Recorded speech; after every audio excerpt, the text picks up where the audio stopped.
గమనించును.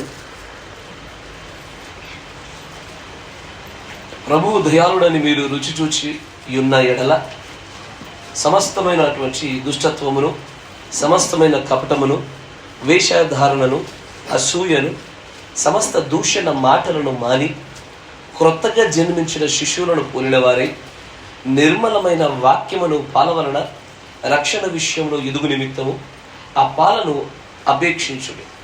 మనుష్యుల చేత విసర్జింపబడినను దేవుని దృష్టికి ఏర్పరచబడినదియు అమూల్యమును సజీవమునైన రాయగు ప్రభువునొద్దకు వచ్చిన వారై యేసుక్రీస్తు ద్వారా దేవునికి అనుకూలములకు ఆత్మ సంబంధమైన బలులను అర్పించుటకు పరిశుద్ధ యాజకులుగా ఉండునట్లు మీరును సజీవమైన రాళ్ల వలె నుండి ఆత్మ సంబంధమైన మందిరముగా కట్టబడుచున్నారు. ఎలయనగా ఇదిగో నేను ముఖ్యమును ఏర్పరచబడినదియు అమూల్యమునకు మూలరాతిని సియోనులో స్థాపించుచున్నాను. ఆయన యందు విశ్వాసముంచువాడు ఏ మాత్రమును సిగ్గుపడడు అను మాట లేఖనమందు వ్రాయబడి ఉన్నది. విశ్వసించుచున్న మీకు ఆయన అమూల్యమైన వాడు. విశ్వసింపని వారికైతే ఇల్లు కట్టువారు ఏ రాతి నిషేధించిరో అదే మూలకు తలరాయి ఆయను, మరియు అది అడ్డురాయి అడ్డుబండయు ఆయను. కట్టువారు వాక్యమునకు విధేయులై త్రుటిలుచున్నారు, దానికే వారు నియమింపబడితిరి. అయితే మీరు చీకటిలో నుండి ఆశ్చర్యకరమైన తన వెలుగులోనికి మిమ్మును పిలిచిన వాని గుణాతిశయములను ప్రచురము చేయు నిమిత్తము ఏర్పరచబడిన వంశమును, రాజులైన యాజక సమూహమును, పరిశుద్ధ జనమును, దేవుని సొత్తైన ప్రజలునై ఉన్నారు. ఒకప్పుడు ప్రజగా ఉండక ఇప్పుడు దేవుని ప్రజలైతిరి.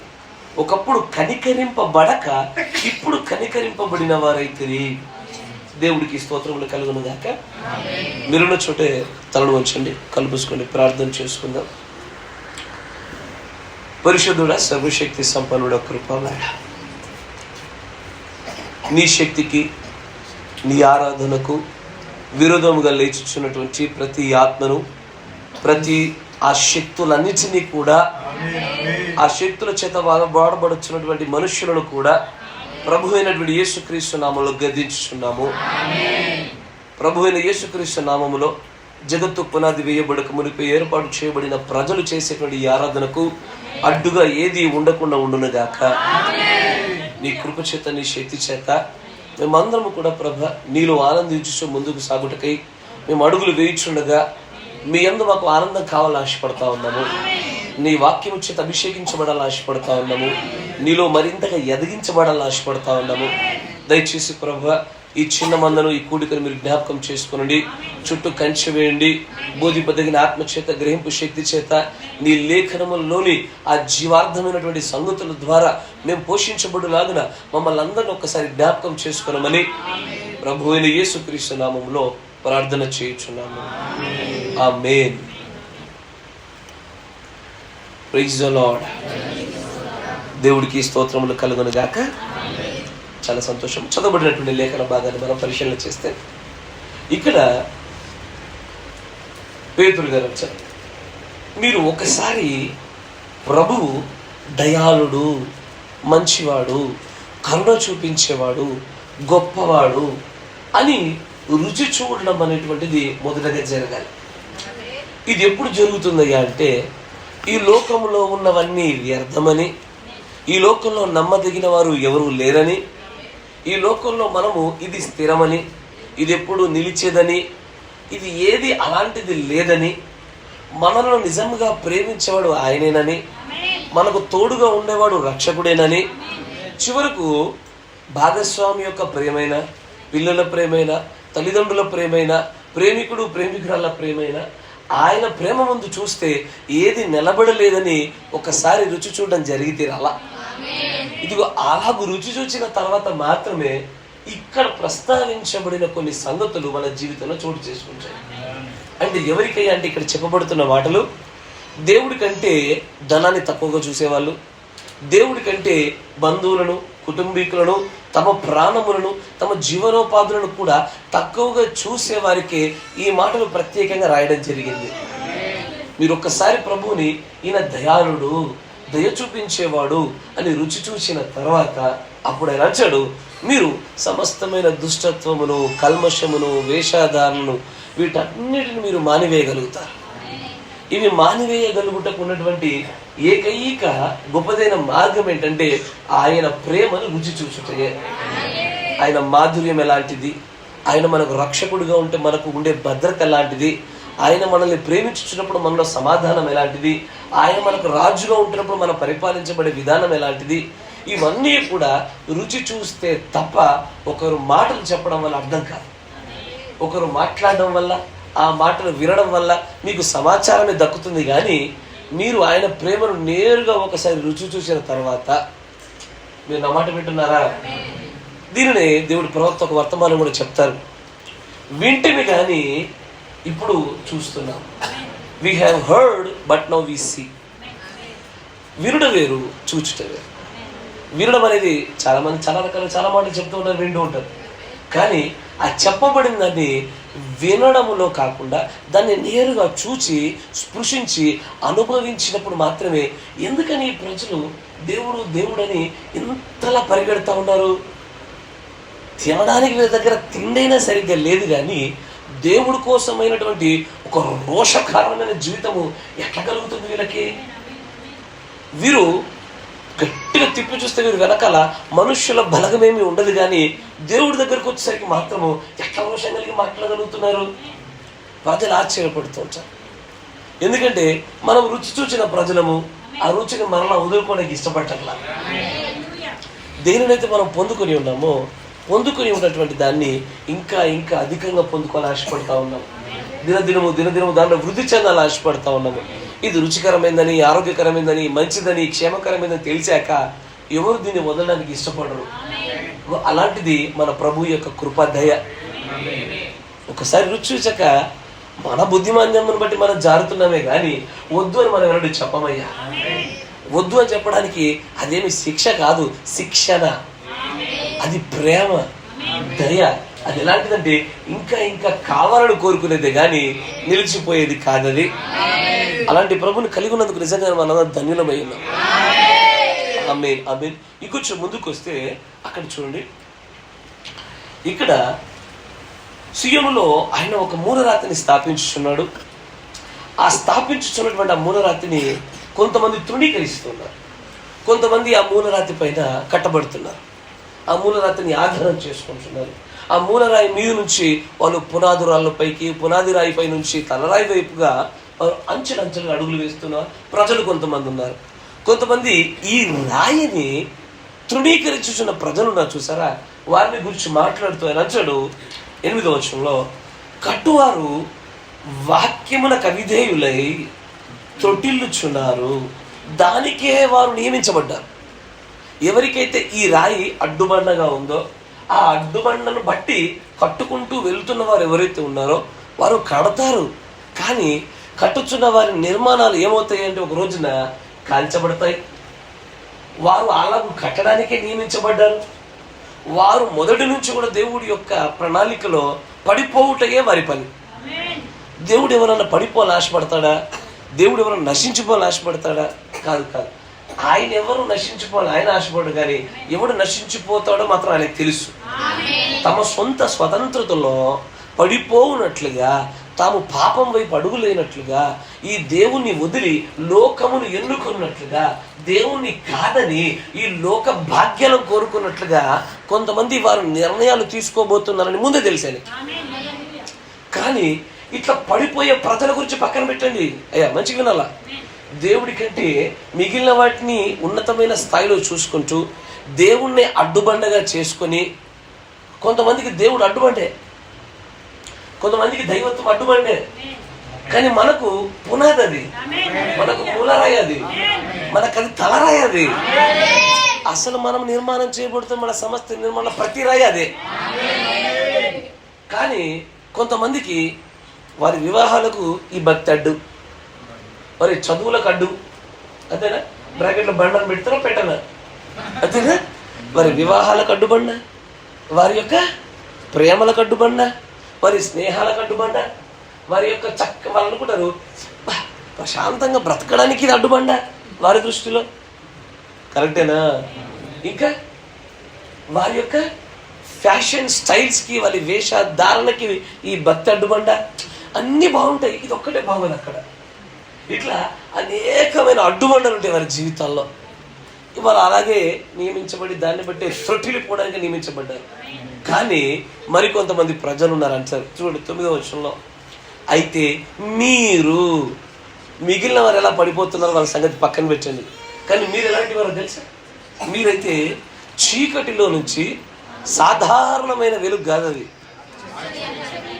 ఆశ్చర్యకరమైన వెలుగు. అది ఎలాంటి వెలుగంటే అది ఆరిపోయేది కాదు, దాని మహిమ నశించేది కాదు, అది ఒకరిని హరింపచేసి కాల్చేది కాదు. ఆ వెలుగు ఎలాంటిదంటే దానిలోనికి వచ్చువాన్ని కూడా వెలుగుగా మార్చే వెలుగు. అందుకే దాన్ని, ఎందుకంటే బైబిల్లో చాలా రకాల వెలుగులు ఉన్నాయి. సూర్యచంద్రుల కంటే ముందే వెలుగు కమ్మని పలకగా వెలుగు కలిగిన ఈ వెలుగు వేరు, సూర్యచంద్రుడు ఏలుచున్నప్పుడు వెలుగు వేరు, వీటన్నిటికంటే ముందే ప్రజ్వలించుచున్నటువంటి ఆయనలోంచి వచ్చుచున్న వెలుగు వేరు, తర్వాత ఆయన ఈ లోకములోనికి ఏర్పాటు చేసినటువంటి ఆశ్చర్యకరమైన మార్గముతో కూడుకున్న వెలుగు వేరు. ఆయన అంటాడు చీకటిలో నుంచి ఆశ్చర్యకరమైన వెలుగులోనికి. తర్వాత ఆయన అంటాడు మిమ్మును పిలచిన వాని గుణాతిశయములను, అంటే ఆయనకు కొన్ని గుణాలున్నాయి, కొన్ని లక్షణాలున్నాయి, ఆయన కొన్ని ప్రత్యేకమైనటువంటి విధానాల్లో ప్రవర్తిస్తాడు ఆయన. ఇదిగో వీటిని ఆయన అంటాడు, చూడండి, జాగ్రత్తగా గమనించండి. ఇదే మెయిన్ కారణం, మంచి వినాల. అసలు సిసలైనటువంటి కారణం ఇదే. ఒక విషయం గమనించండి అయ్యా, మీరందరూ కూడా ఒక వాహనం కొన్నా, ఒక ఇల్లు కట్టుకున్నా, ఏదైనా నిర్మాణం చేపట్టినా, దేనికోసము, ఇప్పుడు చూడండి, పెళ్లి చేసినా, ఏది చేసినా దాంట్లో కొన్ని ఆశిస్తారు. ఏం ఆశిస్తారో తెలుసా? ఇగో వీళ్ళు తిండి దగ్గర ఏం వెనకాలేదు అని అందరూ అనుకున్నట్లుగా లేకపోయినా అప్పు తెచ్చి మరీ పెడతాడు ఇతను. దేనికి? ఇతడు సమృద్ధిగా పెట్టాడు, ఏ లోటు లేకుండా చూసుకున్నాడు అని ప్రచురము చేయబడుటకై ఏదైనా చేస్తాడు. కరెక్టేనా? ఒక ఇల్లు కట్టేటప్పుడు అలాగే ఉంటుంది, ఒక వాహనం కొనేటప్పుడు అలాగే ఉంటుంది. నీ అవసరతల కోసం చూసుకోవు, ఎదుర్చివాడి దగ్గర ఏదో ప్రచురణ జరుగునట్లుగా కొన్ని ప్రత్యేకంగా కలిగి ఉండి చేస్తావు, అంతేనా?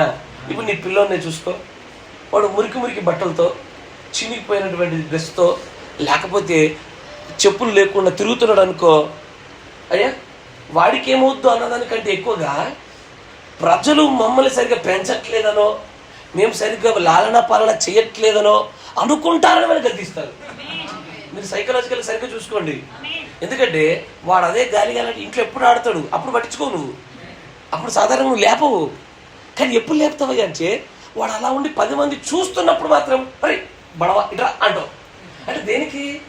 నిన్ను గూర్చి మంచి మాత్రమే ప్రచురించబడాలని, నిన్ను చూసి బా వీళ్ళు పిల్లలు ఎంత బాగా పెంచుతున్నారు, ఎంత చక్కటి నీట్నెస్ అని అనేకులకు ప్రకటన జరగాలని నువ్వు వారు ఉన్నప్పుడే కొన్ని పనులు చేస్తావు.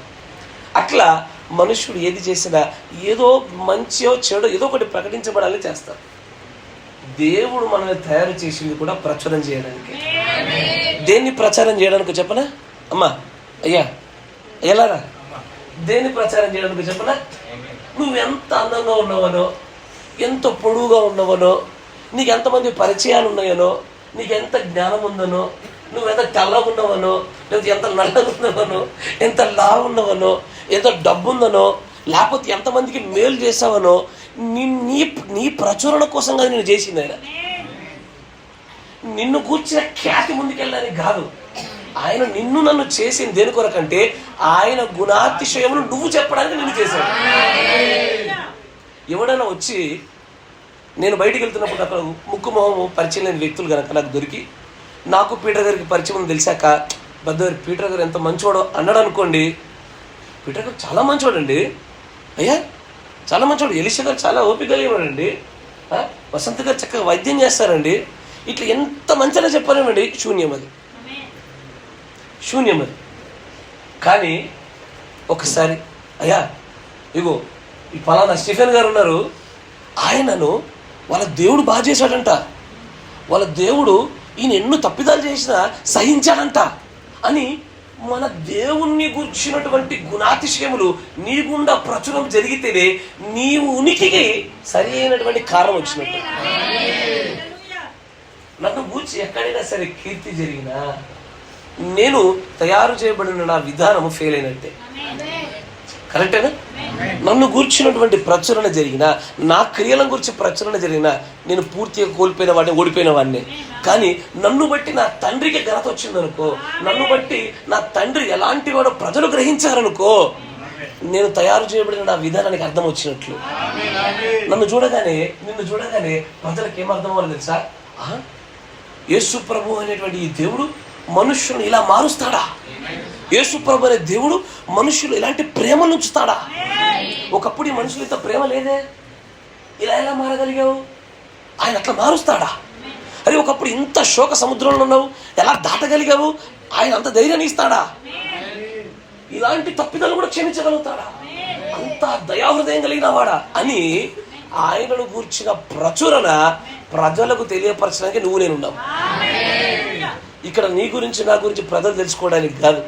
నువ్వు ఎంత బాగా వంటలు చేస్తావు, నువ్వు ఎంత బాగా డ్రైవింగ్ చేస్తావు, నువ్వు ఎంత బాగా మోటార్ రిపేర్ చేస్తావు, ఎంత బాగా ట్రాక్టర్లు నడుపుతావు, ఎంత బాగా కొబ్బరి బొండాలు అమ్ముతారు, ఇంకెంత బాగా ట్రీట్మెంట్ ఇస్తారు, ఇంకెంత బాగా వ్యవసాయం చేస్తారు, ఇంకెంత బాగా టేబుల్స్ తయారు చేస్తారు, ఎంత బాగా ఆటో నడుపుతారు.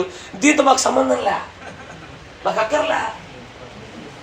మీరు ఎంత బాగా కూరగాయలు అమ్ముతారో మాకు అక్కర్లే. మాకు కావాల్సిందల్లా మీగుండా మన తండ్రిని గురించి ఎంత ప్రచారం జరిగింది, ఇందుకోసమే తయారు చేయబడ్డాడు. ఒక సైకిల్ని తయారు చేసిన వాడు దేనికోసం తయారు చేస్తాడు? తొక్కడానికే. సైకిల్ని తయారు చేసి ఇంట్లో పెట్టుకుని కూర్చున్నాడు. ఏం లాభం దాంతో? ఉంది తుప్పు బయట చచ్చిపోయింది. మనం కూడా మళ్ళీ ఇంట్లోకి వచ్చే ప్రతి ఒక్కడు ఏం చెప్తాడు? సూపర్ బైక్, సూపర్ సైకిల్ అంటున్నాడు. కరెక్టేనా? ఏం లాభం దాంతో? మన పరిస్థితి కూడా అంతే. మనం కూడా మన దేవుణ్ణి గూర్చినటువంటి ప్రచురణ చేయడంలో విఫలమై మనని గూర్చి మాత్రం మన ఈ లోకానికి ప్రకటన చేసుకుంటున్నాం అనుకో. నాకు ఎందుకంటే నేను కొంతమంది మాట్లాడుంటా, బ్రదర్ ఇక ఒక్కసారి నాకు ఇది కదిలింది అనుకో, నేను ఎవరు మాట్లాడినా బ్రదర్ నువ్వు ఎందుకోసం వచ్చినావు భూమి మీదకి? నీకు ఇట్లా అనిపిస్తే, అట్లా అనిపిస్తే, లూజ్ అయితే, టైట్ అయితే దానికోసం కాదు వచ్చిందండి ఇక్కడికి. అయ్యో, we are not here for that. ఇక్కడ ఉన్నది మన కోసం కాదు బ్రదర్. నేను ఒక్కసారి కోపం వస్తే నేను కోపదారి మనిషి, మళ్ళీ మాటిగా అరే నీ గురించి నాకెందుకు చెప్తున్నావు బ్రదర్? నువ్వు తయారు చేయబడింది క్రీస్తు గురించి చెప్పడానికి. అసలు నీ గుణ లక్షణాలు, నీ స్వభావాలు, లేకపోతే నువ్వు ఎట్లా ప్రవర్తిస్తావు, ఎలా రెస్పాండ్ ఇస్తావు, ఎట్లా అవుతావు, ప్రతిస్పందిస్తావో దాన్ని చూపించడానికి దేవుడు పెట్టలే. ఎల్లవేళ ఇప్పుడు మీరు చూడండి, గిద్యోను గారి గుండా ఒక 300 మందిని మాత్రం పట్టుకొని 30,000 కంటే పైచులకు వ్యక్తులతో యుద్ధానికి వెళ్ళాడు. దేనికి? ఈ సైనికుల ఇజ్రాయేలు యొక్క బలము ఇది ప్రచురణ కంటే కాదు, తన గుణాతిశయములు, శక్తి, బలము ప్రదర్శించబడాలి. ఎక్కడైనా దేవుడు ఆశించేది ఇదే. నేను లోకానికి తెలియపరచబడాలి, నేను ఎలాగో రక్షకుల్లో, నేను ఎలా ప్రేమిస్తానో, నా దయ ఎలాంటిదో, నేను నా ప్రేమను ఒక్కసారి రుచి చూచినాడు వద్దని చెప్పి పారిపోమని చెప్పు ఒకసారి. అగో అట్లా ఛాలెంజ్ చేయగలిగే ప్రేమ. ఇవి చూపించడమే మన పని. ఈరోజు నేను ఎంత చేశాను, ఈరోజు ఎంతవరకు ఆయన ప్రకటన చేయగలిగాను, దీనికోసం తయారు చేయబడ్డాను. కానీ దీనికోసము ప్రచురము చేయడం కొరకు మంచి వినాల, ఆయన గుణాతిశయములను ఇట్లా ప్రచారం చేయడం కోసము. తర్వాత చూడాలంటాడు నిమిత్తమే. ఇగో దీనికోసమే. మీరు వాళ్ళ ప్రచురం చేయలేదనుకోండి, ఈ తర్వాత మీ కావు. మంచి అయ్యా, ఇట్లా ప్రచారం చేసే వాళ్ళయే ఈ తర్వాత. ఈ తర్వాత నేను ఏమైతే కొంచెం చెప్పబోతున్నానో ఈ ఎవరిదయ్యా అంటే, నేను నన్ను గురించి ప్రకటన చేసుకోను, క్రీస్తుని గురించి చేస్తా, నా తండ్రిని గురించి చేస్తా, నా తండ్రి ప్రేమ ఎలాంటిది, నా తండ్రి యొక్క కృప ఎలాంటిది, ఆయన బాహుల్యం ఎలాంటిది, శక్తి ఎలాంటిది, తాను తీసుకున్న ఉగ్రత తీసుకున్న ఎంత భయంకరంగా తీసుకుంటాడు అని ఇది ప్రచారం చేయడం కోసము తమ జీవితాన్ని త్యాగం చేసుకుని నిలబడ్డ వాళ్ళకే ఈ తర్వాత మాటలు. ఇది ప్రచురము చేయ నిమిత్తమే ఏందయ్యా, ఏర్పాటు చేసుకున్న ఒక వంశమును, రాజులైన యాజక సమూహమును, తర్వాత పరిశుద్ధ జనమును, దేవుని సొత్తైన ప్రజలనై ఉన్నారు. 4 మాటలు చెప్పాడు అక్కడ. ఒకటేనా, ఏర్పరచబడినటువంటి వంశము, రాజులైన యాజక సమూహము, పరిశుద్ధ జనమును, దేవుని సొత్తైన ప్రజలనై ఉన్నారు. ఈ 4 నేను ఒకే రోజులో మాట్లాడలేను. ఈ రోజున ఒక్కదాని గురించి మాట్లాడతాను. మీకు తెలిసిన ఏదైనా మన సిరీస్ ఉండాలి సాగుతాం. మనం ఒక్కదాని గురించి మాట్లాడతా. ఎన్ని రోజులు సాగుతాం మనకు తెలీదు, కానీ ఈరోజు వాక్యంలో ఆనందించుతాం మనం. దీంట్లో 2వ మాట చూడండి, ఎందుకంటే చాలా భిన్నమైనటువంటి విచిత్రమైన మాట. ఇది రాజులైన యాజక సమూహమా. మీరు ఎప్పుడన్నా చూడండి, ఇజ్రాయేలుల పైన రాజులు వేరు, యాజకులు వేరు. కరెక్టేనా? రాజు వేరు, యాజకులు వేరు. యాజకుడైన వాడు ఎప్పుడైనా రాజు అయ్యాడా? రాజైన వాడు యాజకుడు అయ్యాడా? రాజైన వాడు ఒక్కడు యాజకుడు అవుదామని చెప్పి బలిపీఠంగా చేయబడితే చెయ్యి ఎండిపోయింది. మీకు గుర్తుందా? ఈ మాటను చాలా మంది ఇట్లా చూడరు. It's the most highest deadliest combination words అవి. అసలు ఎవరికి దేవుడు దాన్ని ఇప్పుడు వాడినట్టుగా చూడము. ఈ యాజకుడైన వాడు రాజు ఎట్లా అవుతాడు? రాజైన వాడు యాజకుడు ఎట్లా అవుతాడు? కానీ దేవుడు అలాంటి దానిని అన్నడు అంగీకరించకుండా ఉండిన దినాల్లో నుంచి ఈ రోజు నిన్ను నన్ను ఈ రెండింటిని మిళితము చేసే గొప్ప పేరు మనకిచ్చాడు ఆయన. నువ్వు రాజువి, యాజకుడివి. ఖచ్చితంగా అదేంది ప్రభు. ఇప్పుడు ఫస్ట్ రాజు ఎవరు? సౌలు గారు. కరెక్టేనా? ఇజ్రాయేల్ పేరు మొదటి రాజు ఎవరు? సౌలు గారు. సౌలు గారు ఉన్నప్పుడు యాజకులు ఎవరున్నారు? రాజు కుటుంబీకులు ఎవరు ఉన్నారా? లేదు. తర్వాత దావీదు గారు. దావీదు గారు అంటే యాజకులు ఉన్నారా? మన ఈయన కుటుంబంలో చూంటారా? లేదు. పోనీ మిగిలినటువంటి ఎవరి కాలంలో చూడండి, యాజకులు ఎలవేళ వేరుగా ఉన్నారు, మరియు రాజులు వేరుగా ఉన్నారు. మళ్ళీ యాజకులలో ప్రవక్తలు ఉన్నారు, రాజులలో ప్రవక్తలు ఉన్నారు. కరెక్టేనా? అయ్యా నేను నెమ్మది లోపలికి వెళ్తాం, జాగ్రత్తగా గమనించండి. రాజులలో ప్రవక్తలు ఉన్నారు, యాజకులలో ప్రవక్తలు ఉన్నారు. కానీ ఎన్నడూ కూడా యాజకుడు రాజైనట్టుగా, రాజు యాజకుడు అన్నట్టు ఎన్నడూ చూడం మనం. ఈ 2 వేరు వేరు బాధ్యతలు. కానీ ఇప్పుడు చూస్తే దేవుడు అంటాడు, నాయన మిమ్మల్ని రాజులుగాను మిమ్మల్ని యాజకులుగాను చేయడానికి ఒక గొప్ప యుద్ధం జరిగింది. There is a great battle that has happened. ఇదివరకు జరిగింది దేనికంటే, ఒక్కడై ఉన్న నిన్ను అటు రాజుగాను ఇటు యాజకుడిగాను రెండింటిని మిళితము చేసేటువంటి ఒక గొప్ప స్థితిలోకి తీసుకురావడానికి గొప్ప యుద్ధం జరిగింది అక్కడ. ఎస్, యాజకులైన ప్రతి ఒక్కరు యుద్ధాలు చేస్తారయ్యా. ఎంతది కాదు, తప్పు చెప్పాను. రాజులైన ప్రతి ఒక్కరూ యుద్ధాలు చేస్తారు. కరెక్టేనా? రాజులు యుద్ధాలు చేయరా? అరే కన్ఫ్యూజ్ అయ్యాక కూడా సరిచేయరే. రాజులు యుద్ధాలు చేస్తారా చేయరా? రాజులైన ప్రతి ఒక్కరు ఎలా యుద్ధాలు చేస్తారు, యాజకుడైన ప్రతి ఒక్కరు యుద్ధం చేయాలా. కరెక్టే విన్నారు మీరు. యాజకుడైన వాడు కూడా యుద్ధాలు చేయాలా. ఈరోజు నేను మీతో మాట్లాడబోయే అంశం కూడా చాలా చిన్న అంశము, జాగ్రత్తగా గమనించండి. ద బ్యాటిల్ ఆఫ్ లివైట్స్ లేదా ద బ్యాటిల్ ఆఫ్ ప్రీస్ట్హుడ్. యాజక్ అది ఇది రాయల్హుడ్ కదా, దీన్ని తెలుగులో ఏమంటారు తర్జమా చేస్తే? రాజులైన యాజకుల యుద్ధములు. Yes, the battle of royal priesthood. ఇది రాజులైన యాజకుల యుద్ధములు. అయ్యా రాజుల యుద్ధాలు తెలుసు, ఎందుకంటే రాజుల గ్రంథాలు ఉన్నాయి కాబట్టి. యాజకుల యుద్ధాలు ఎట్లుంటాయి? ఉంటాయి. రాజుల మధ్య యుద్ధాలు ఎట్లా ఉంటాయి చెప్పండి? ఒకడి యొక్క సైన్యం కంటే మరొకటి సైన్యము తక్కువగా ఉన్నా, కోపం వచ్చినా, పడకపోయినా, లేదా దేవుడు ఆజ్ఞాపించినా యుద్ధాలు జరుగుతాయి. యాజకుల మధ్య ఎప్పుడు యుద్ధాలు జరుగుతాయి? దేవుడు ఆజ్ఞాపిస్తే, తప్పుడు యాజకుల పైన, మేలైనది తక్కువైన దానిపైన యుద్ధం చేయడము, అనేక రీతుల్లో యుద్ధం జరుగుతాం. నిన్ను నన్ను ఈ గొప్పదైనటువంటి రాజుగాను యాజకుడిగాను ఈ 2 మిళితమయ్యే ఉన్నతమైన స్థాయిలోనికి తీసుకురావడానికి దేవుడు చేసిన యుద్ధానికంటే ముడిపే 2 యాజక యుద్ధాలు ఉన్నాయి. ఈరోజు నేను మీకు 3 యాజక యుద్ధాలు చూపిస్తాను. ఈ 3 యాజక యుద్ధాల్లో ఈ 2కంటే 3వది చాలా శక్తివంతమైంది. ఆ 3వది నిన్ను నన్ను రాజుగాను యాజకులుగాను సమూహంగా చేసింది. దానిలో మొదటి యాజక యుద్ధాన్ని చూపిస్తా. నాతో పాటు కలిసి ప్రయాణిస్తారా? ఆసక్తిగానే ఉన్నారా? I'm not teaching today, I'm preaching today. Teaching చేయట్లేదు, ప్రీచింగ్ చేస్తా ఉన్నా. ప్రీచింగ్ తేడా తెలుసు కదా? ఏంటిది అది? తర్జమాలు కాదు, ప్రీచింగ్ తేడా. టీచింగ్ అంటే ఎందుకు, ఏమిటి, ఎప్పుడు, ఎలా అని ఒక వరుసక్రమంగా వెళ్ళేది. బోధ అలా ఉండదు. బోధలో స్టేట్మెంట్స్ ఉంటాయి, బోధలో ప్రోత్సాహాలు ఉంటాయి, బోధలో ఖండనలు ఉంటాయి. బోధ అనేది వేరుగా సాగుతుంది. ఈ రెండింటికి తేడా తెలియకుండా చాలా సంఘాలు సాగుతున్నాయి. తప్పట్లేదు, పోరాటాలు జరుగుతూ ఉన్నాయి. సాగుదాం, ముందు సాగిపోదాం. మొట్టమొదటిగా ఒక పెద్ద యాచక యుద్ధాన్ని మేము ముందు పెడతాను. చూడండి, నిర్గమకాండము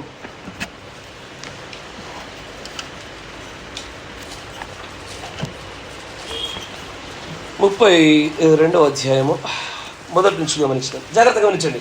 నేను కేవలము యాజక యుద్ధాన్ని చూపుతున్నాను. యాజక యుద్ధాలు. మోషే కొండ దిగకుండా తడవు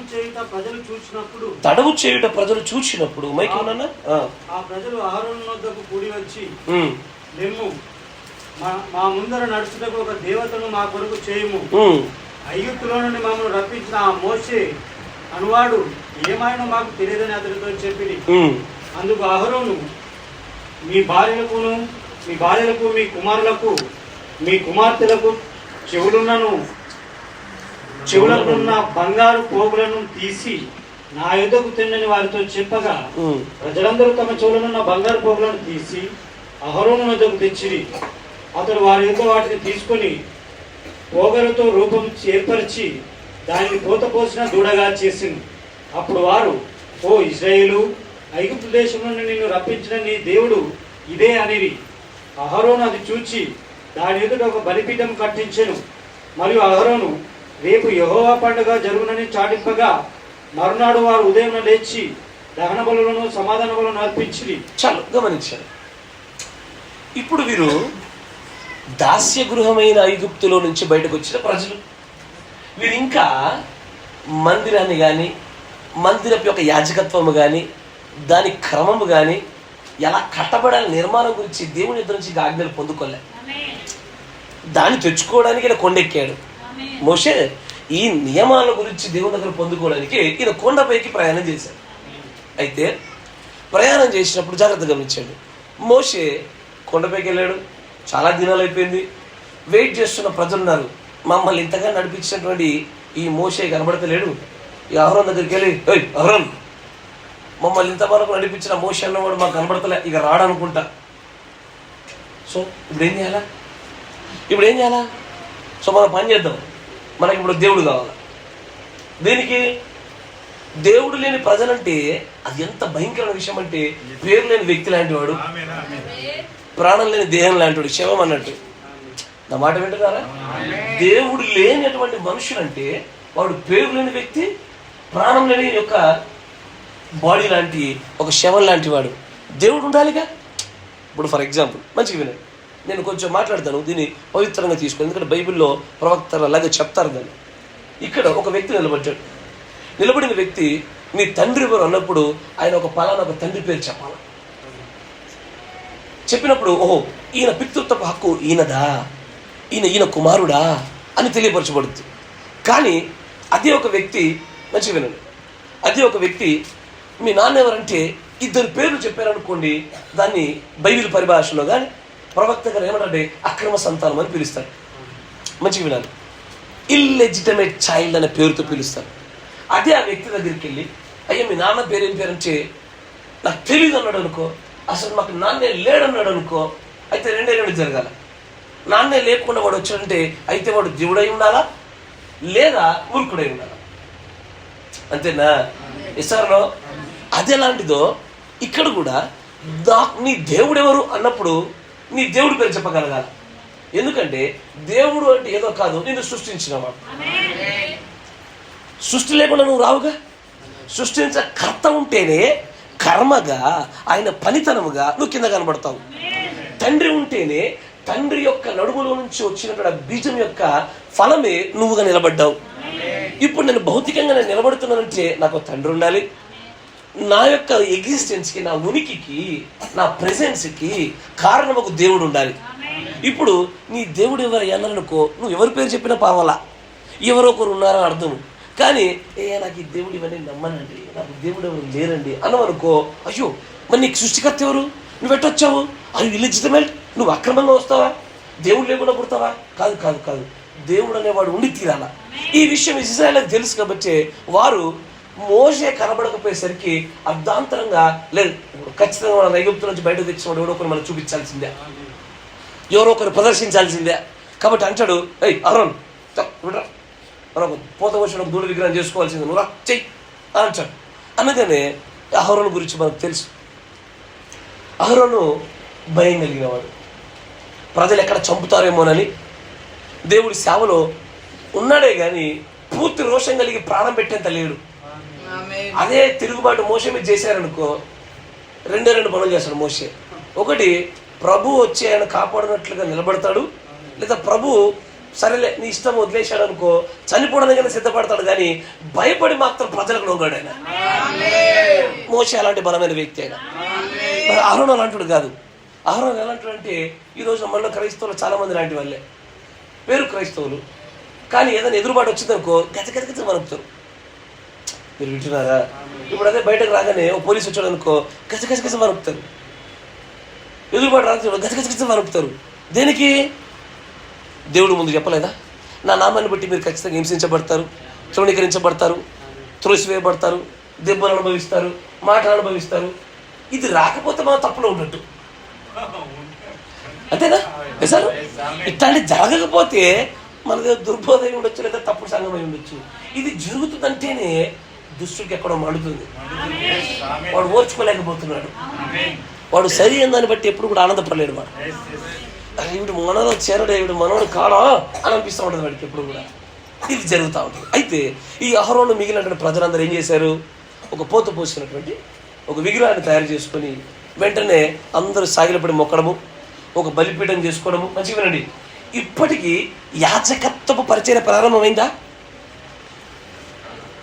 మంచిగా వింటాను అయ్యా, లోపల సమాధానం రావాలా. ఇప్పుడు ఈ సందర్భం జరుగుతున్న చోట మోషే ఆజ్ఞలు తీసుకురావడానికి ఆ సీనాయి పర్వతంపైకి వెళ్ళినప్పుడు కిందికి రావడానికంటే మునిపే అక్కడ యాజకత్వ పరిచర్య జరిగిందా? యాజకత్వం నిర్మించబడిందా?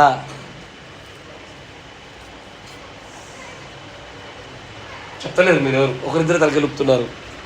అప్పటికి ఇంకా మందిరమే లేదు. అప్పుడు మందిరం కట్టారా?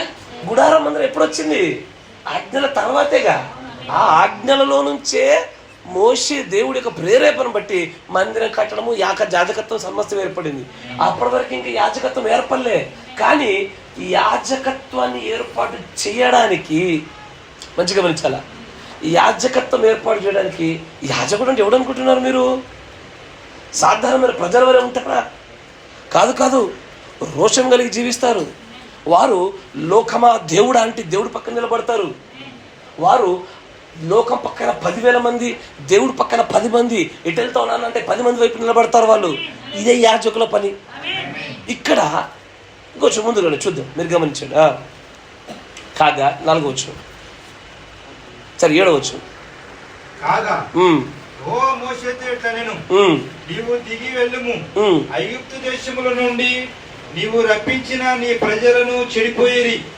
నేను వారికి నియమించిన త్రోవ నుండి త్వరగా తొలగిపోయి తమ కొరకు పోత పోసిన దూడను చేసుకొని దానికి సాగిలిపడి బలి నర్పించి, ఓయి ఇశ్రాయేలు, ఐగుప్తు దేశం నుండి నిన్ను రప్పించిన నీ దేవుడు ఇదే అని చెప్పుకొనిరా నేను. అంటే కొండ మీద ఉన్న మోషేకి దేవుడు చెప్తాడు, ఏ మోషే, నువ్వు త్వరగా దిగి వెళ్ళు. ఏ ప్రజలైతే నేను నా యొక్క రెక్కల పైన మోసుకొని వెళ్ళడానికి నిర్ణయించానో వారు పడిపోతున్నారు, వారు తప్పిదల పడుతున్నారు. ఒక విగ్రహాన్ని పోత పోసుకున్నారు, దాన్ని మొక్కడం ప్రారంభించారు. ఆ విగ్రహానికి యెహోవా అని పేరు పెట్టారు. నువ్వు వెళ్ళు అని చెప్పగానే మోషే ఒక పనోడిలాగా పనిచేయడయ్యా. జాగ్రత్తగా వినండి, మోషే ఒక పనివాడిలాగా ఉండడు. పనోడు ఏం చేస్తాడు?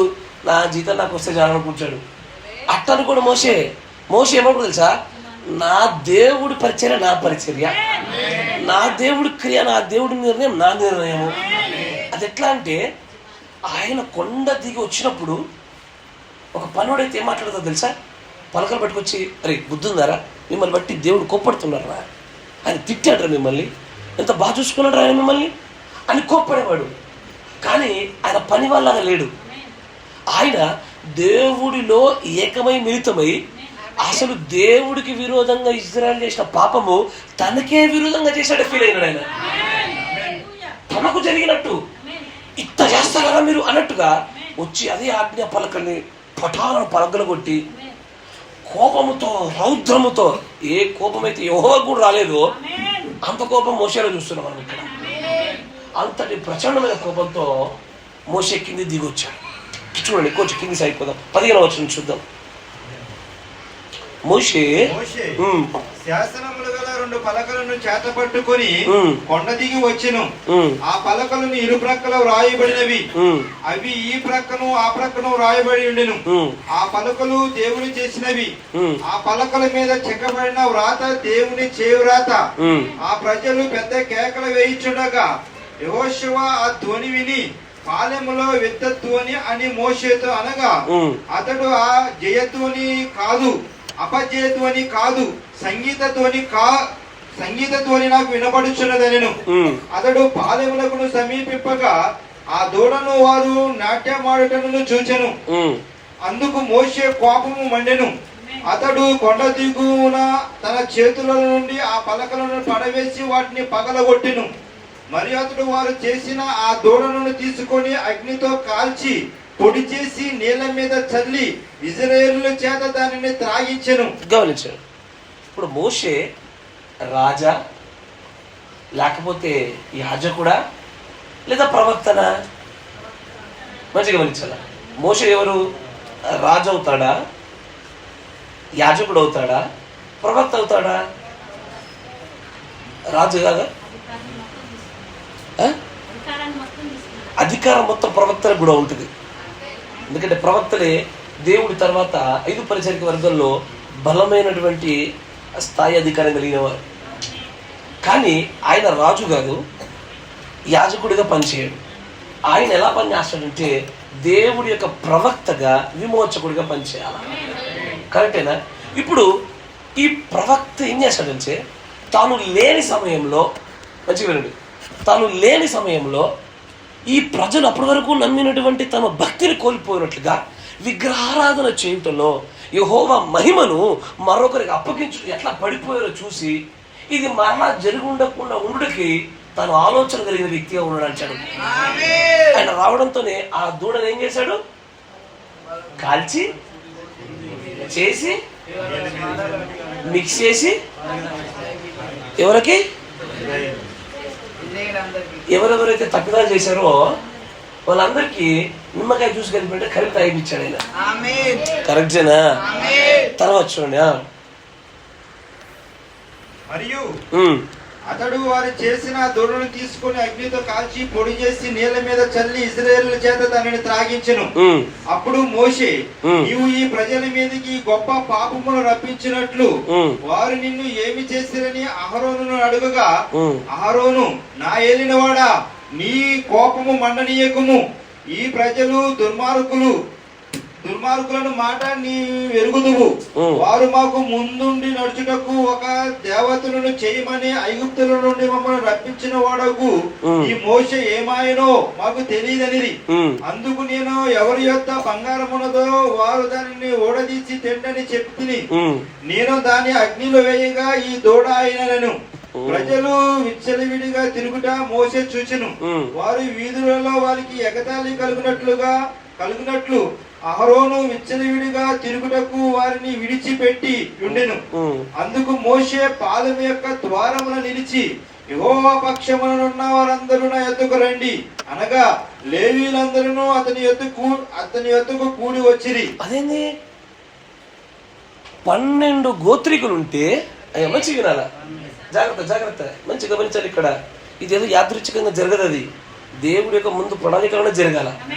12 గోత్రికులుంటే అప్పటికే విచ్చలవిడిగా తిరుగుతున్న ప్రజలను చూసి, ఈ విచ్చలవిడిగా తిరుగుతున్న ప్రజలను యెహోవా భయములో పెట్టడానికి కొంతమంది ఏర్పాటు చేయబడిన ప్రజలు కావాలా, ఆ ఏర్పరచబడిన వంశం కావాలా, ఈ యాజక సమూహం కావాలా, రేపటి దినాల్లో రాజులుగా పెట్టబడవలసిన వారు కావాలా.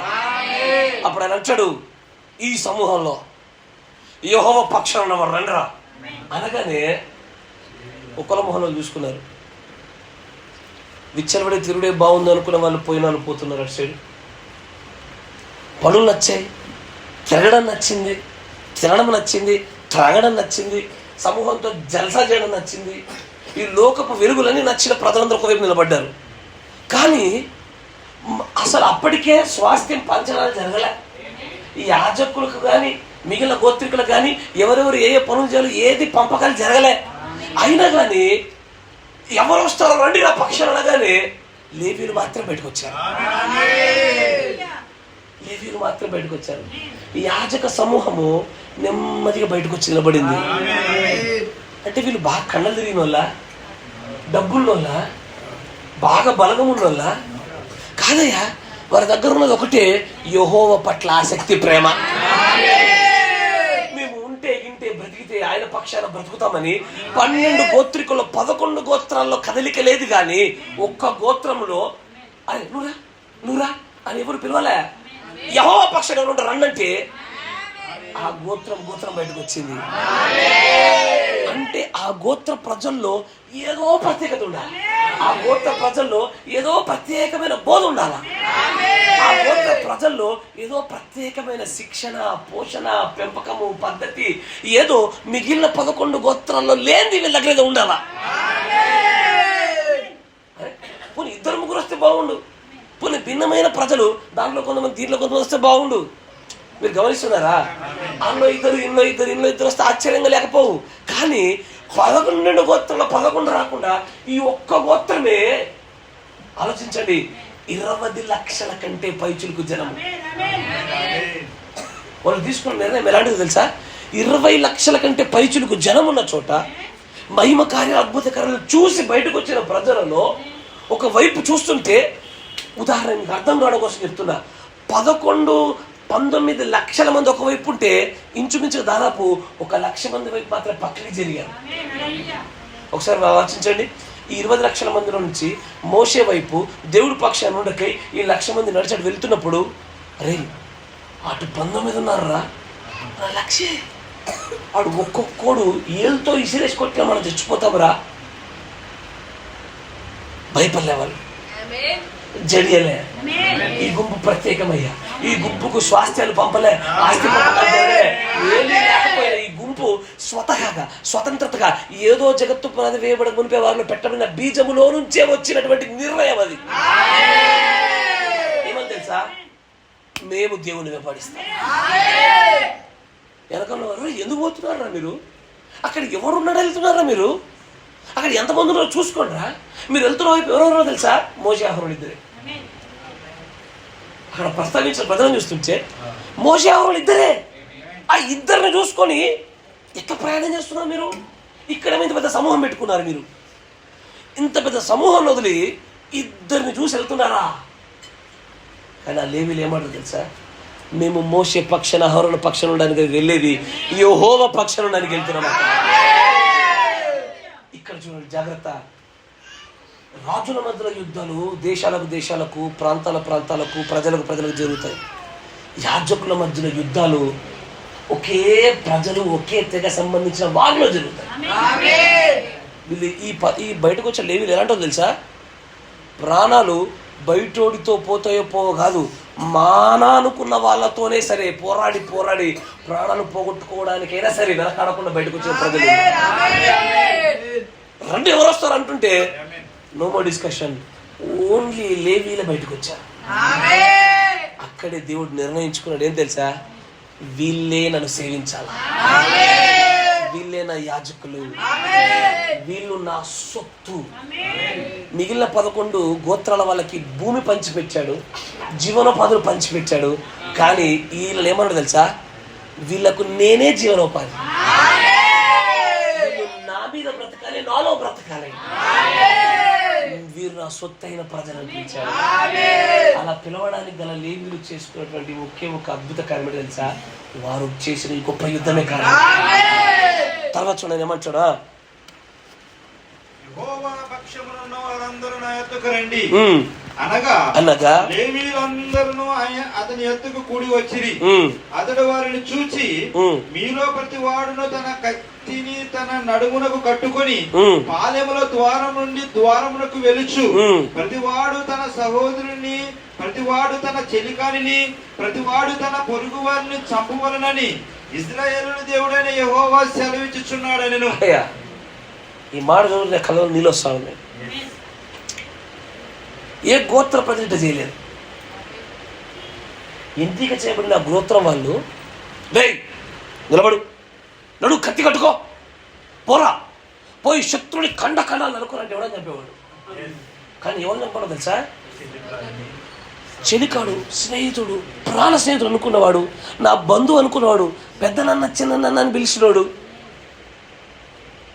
నేను బాధపడుతుంటే నన్ను వచ్చి పలకరించినోడు, నేను సంతోషంగా ఉన్నప్పుడు నాతో పాటు సంతోషంగా పాలు పంపులు పొందుకున్నాడు, అన్న అన్న తమ్ముడు తమ్ముడు అని నా భుజాలనే చేసినాడు, పోండ్రా కత్తి కట్టుకొని చంపేసేయండిరా అంటే లేవీలు వెనకాలేదయ్యా. వాళ్ళు చేసిన యుద్ధం ఎలాంటిదో తెలుసా? యెహోవా పక్షం నిలబడ్డమంటే అది ఎలాంటిదో తెలుసా?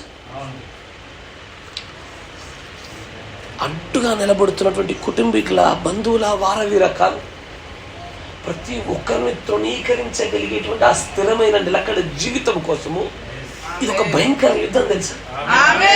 మళ్ళీ చెప్తున్నా మీకు, ఇజ్రాయేలు అమాలేకులతో చేసింది కావచ్చు, ఇజ్రాయేలు ఎరికో పట్టణం దగ్గర కావచ్చు, అసలు ఇజ్రాయేలు ఎక్కడ ఏ శత్రువుతో చేసిన యుద్ధంతో పోల్చినా కూడా ఇక్కడ జరిగిన యుద్ధం ఎంతో కన్నీరు మున్నీరు యుద్ధం ఇది. కత్తి పట్టుకుని నీ పెద్దనాన్నని, నీ తమ్ముని, నీ చెలికని, నీ ప్రాణప్రియుని ఎట్ట చంపుతావయ్యా నువ్వు? అసాధారణమైన యుద్ధం ఇది, మామూలు యుద్ధం కాదు అది. నీ నెల్లి నీ శత్రువుని కొట్టవా కొడతావు, దూర బంధువుని కొట్టాలంటే కొడతావు, నీ ఇంట్లోని కొట్టినా నేను కాపాడినని కొట్టు. నువ్వు ఆ అరణ్య మార్గం కూడా నడుస్తున్నప్పుడు కానీ, ఆ ఎర్ర సముద్రం కూడా నడుస్తున్నప్పుడు కానీ నువ్వు మోయలేకపోతుంటే, ఆ బ్రదర్ నేను ఉన్నానని చెప్పి నీ మూటను మోయడానికి చేతులు ఇచ్చిన వాడి చేతులు నరుకుంటున్నాడు ఆయన. కానీ ఈ లేవి సంతానం ఎలాంటిది తెలుసా? ఈ సమూహం ఎలాంటిది తెలుసా? ఎన్నడూ పోరాడనటువంటి గొప్ప అత్యంత భయంకరమైన పోరాటం లేవీలే పోరాడారు. ఏ గోత్రి కూడా అలా చేయలేడు. కానీ నువ్వు చేస్తావు తెలుసా? నువ్వు చేస్తున్నావు అది. నిజంగా ఆయన గుణాతిశయాలు ప్రచురం చేయడం కోసం నువ్వు తల్లిని కాదంటావు, తండ్రిని కాదంటావు, నీ బంధువులు నీ భక్తికి అడ్డు వచ్చినప్పుడు ఎగనరికి తెగ నరికేసావు మరి బంధాలని. నువ్వు అసాధారణమైన వ్యక్తివే. భక్తి కావాలా, భర్త కావాలంటే భక్తిని కోరుకున్న ప్రజలు మీరు. భక్తి కావాలా, భాగస్వామి కావాలంటే భక్తినే కోరుకున్న ప్రజలు మీరు. నీ భక్తి కోసం నీ సమూహాన్ని, నీ బలగాన్ని, నీ బంధువుల్ని, నీ ధనాన్ని, నీ ప్రాణాన్ని కూడా తెంచమంటే వెనకాలని ఈ లేవీల వలె యాజకుడుగా తెంచిన పాడు నువ్వే. మీరు ఊరికే పెట్టబడలేదయ్యా.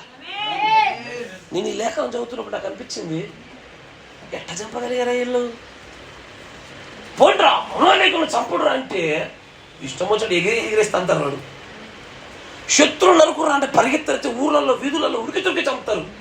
కానీ చంపుతున్నప్పుడు కింద పడిపోయి వాడు చిన్నపిల్లోడా పెద్ద పిల్లోడు ఇవ్వడానికి కాదు, పెద్దనాన్న వద్దునాన్న వద్దునాన్న వద్దయ్యా అని అప్పటిదాకా ప్రేమగా ఆప్యాయంగా మాట్లాడిన వారు కన్నీరుతో ప్రాణభయంతో వద్దు వద్దని ఏడుస్తుంటే వారి కళ్ళలో ప్రాణభయం చూస్తున్నప్పుడు యెహోవా ఆజ్ఞను పట్టుకొని కత్తితో నరికిన వారిని. అసాధారణమైన సమర్పణ. ఏ మనుష్యుడు కూడా అలాగూ చేయలేడు. లేవీలు అంటే జోక్ అనుకుంటున్నారా? చాలా మంది అనుకుంటారు లేవీల జీవితాలు బాగుంటాయి, ఆరాంశం తీసుకొచ్చినటువంటి బరువు తీసుకొస్తారు, ప్రార్థన చేస్తారు, చంపుతారు, ఇంత తీసుకుంటారు, ఇంత పంపించేస్తారు. వీళ్ళకు కష్టం తెలియదు, చెమట తెలియదు, పాడు తెలియదు, తినుకుంటే పని చేసుకుంటే భక్తి చేస్తారు అనుకుంటారు. సాధారణంగా అదే లేవీల జీవితం. వారు నరుకురా అంటే తన భాగస్వామి కూడా కాదు, దేవుడు ఆజ్ఞ అయితే అదే దేవుడు ఆజ్ఞ వెంబడి చొప్పున నీ చెలికాడు అన్నవాడిని చంపంటే ఎనకట్టు. అంత శక్తివంతమైన గుంపు ఆ రోజున మోషే మాట్లాడినప్పుడు అత్యంత భయంకరమైన యుద్ధం చేయడానికి ద బ్యాటిల్ ఆఫ్ ప్రీస్ట్హుడ్, ఆ రాజులైన యాజక సమూహ యుద్ధాల్లో అత్యంత గొప్ప యుద్ధం. చంపుతారయ్యా. నీ పిల్లోనే 4 పీకురా అంటే 2 పీకుల తర్వాత వాడు ఏడుస్తుంటే హృదయం కరిగిపోయి పోన్లేని వదిలేస్తావు. చెలికాట ఆ పదాలు చూడండి ఏమంటాడు అక్కడ. ప్రతివాడు తన సహోదరుణ్ణి తన చెలికానిని, ప్రతివాడు తన పొరుగువాణిని. అయ్యా రోజు మాట్లాడుతూ పక్కింటితో పొరిగింతో ఎన్నెన్నో మాటలు మాట్లాడినావు, ఎంతెంతో అంత సంధి కలిగినావు, ఎంతగానో కలిసి పెనవేసుకుపోయావు. కానీ యెహోవా ఆజ్ఞ రాగానే వాడిని నరకడానికి కూడా వెనక్కాడనటువంటి ప్రజలుగా లేవీలు మాత్రమే నిలబడగలిగారు. అలాంటి లేవీల యొక్క యాజకత్వాన్ని ఈ రోజున నీకు నాకు ఇస్తున్నానని చెప్పి మాట ఇచ్చాడు ఆయన. అసాధారణమైన యుద్ధం అది. వాళ్ళు అలాంటి యుద్ధం చేశారు కాబట్టి తర్వాత కాలంలో యాజకులుగా, సొత్తైన ప్రజలుగా ఎన్నికలకు తీసుకురా. కానీ ఈ రోజున జాగ్రత్త గమనించండి, యెహోవా పక్షం నిలబడమంటే, యెహోవా వాక్యం కోసం నిలబడమంటే ఇంత పెద్ద సంఘాన్ని ఎట్టొదలాలని బాధపడేవారు కొంతమంది. అయ్యో మా చావులకు పెళ్లిలకు సహకరించాలని కొంతమంది. సత్యం వైపు నిలబడండి అయ్యా, యెహోవా పక్షం నిలబడండి అంటే మా చదువులు ఎట్లా, మా పెళ్ళిళ్ళు ఎట్లా, మా సమూహం ఎట్లా అని భయపడుతూ 11 గోత్రికుల వల్ల వెనక్కి జారి నిలబడినటువంటి ప్రజల్లా ఉన్నారు. కొంతమంది ఉన్నారు, వెరీ ఫ్యూ, కొద్ది మంది మాత్రమే బయటకు వచ్చినటువంటి లేవీల వలె ఆ యెహోవా పక్షము నిలబడుటలో ఎవడిని నరకడానికైనా సరే వెదురు మాట చెప్పకుండా చెప్పబడిన ఆజ్ఞను అలాగే చేయుటకు సమర్పించుకున్న ప్రజలు కొంతమంది. వారే ఈ రోజున రాజులైనటువంటి యాజక సమూహాలుగా మార్చబడి దేవుడి గుణాతిశయములను ప్రచురణ చేసే గొప్ప వ్యక్తులు వారు. This is the most greatest battle. శత్రువుని చంపడం కంటే తన పొరుగు వారిని, తన చెలికాన్ని, తన సహోదరుని చంపాడు. అయ్యా అవును, నా తల్లికి తోడబుట్టినటువంటి సహోదరుడు కన్నా నా పెదనాన్నకో, నా పిన్న, లేకపోతే పెదబాబుకు ఎవరో ఒకరికి పుట్టినటువంటి సహోదరుడు పట్ల కొద్ది గొప్ప ప్రేమ తక్కువగానే ఉండొచ్చు. కానీ వాడు సహోదరుడే, వాడిని చంపడానికి నా చెయ్యి లేపలేను. నేను చిన్నప్పుడు కలిసి ఆడుకునే వాళ్ళమేగా, అందరం కలిసిమెలిసి మిళితమైన వారమేగా. కానీ ఈ లేవీలు చూడండి, తర్వాత చదవండి. లేవీలు మోషే మాట చొప్పున చేయగా ఆ దినమున ప్రజలలో ఇంచుమించు 3000 మంది కూలిరి. ఎవరు చంపారయ్యా? లేవీలే. యెహోవా దూత చంపలే, ఆయన ఆజ్ఞాపిస్తే గనక దూతను ఆజ్ఞాపిస్తే దూతే వచ్చి 3000 మంది లేపేవాడు. కానీ అక్కడ ఒక యుద్ధము, ఆ యుద్ధములో మేలైన వారు, దానిలో రాజుల యాజక సమూహం బయటకు రాకపోయేది. అది రావాలంటే యుద్ధం పెట్టబడాలా, ఒక పరీక్షా సమయంగా నిలబడగలగాల. దేవుడి యొక్క ఆజ్ఞ చొప్పున నిలబడ్డ కొరకు తన కన్నీరు మున్నీరు అయ్యేటువంటి పరిస్థితులు నిలబడ్డా సరే తన చెలికాన్ని, సహోదరుని, పొరుగు అని లేపారు. భక్తి అంటే ఇదయ్యా.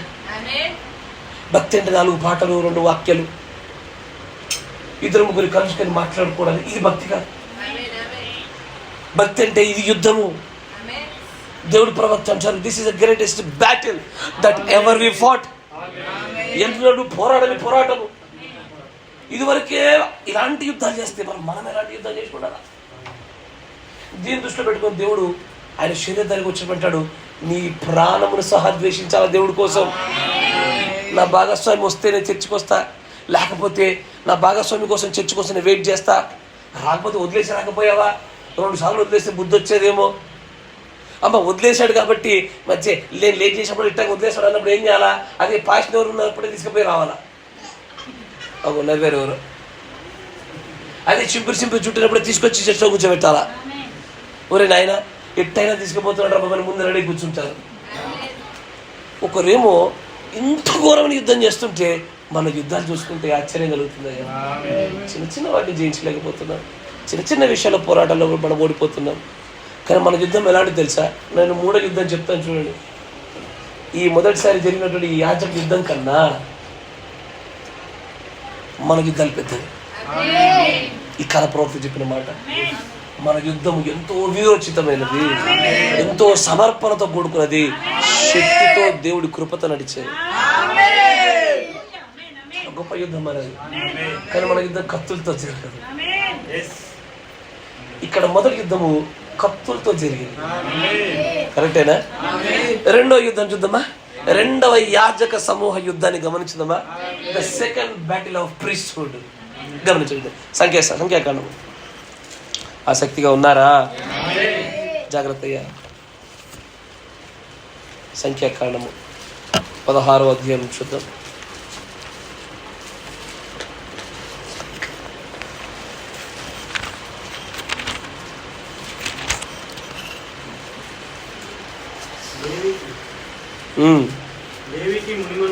లేవీకి మునుమనుడును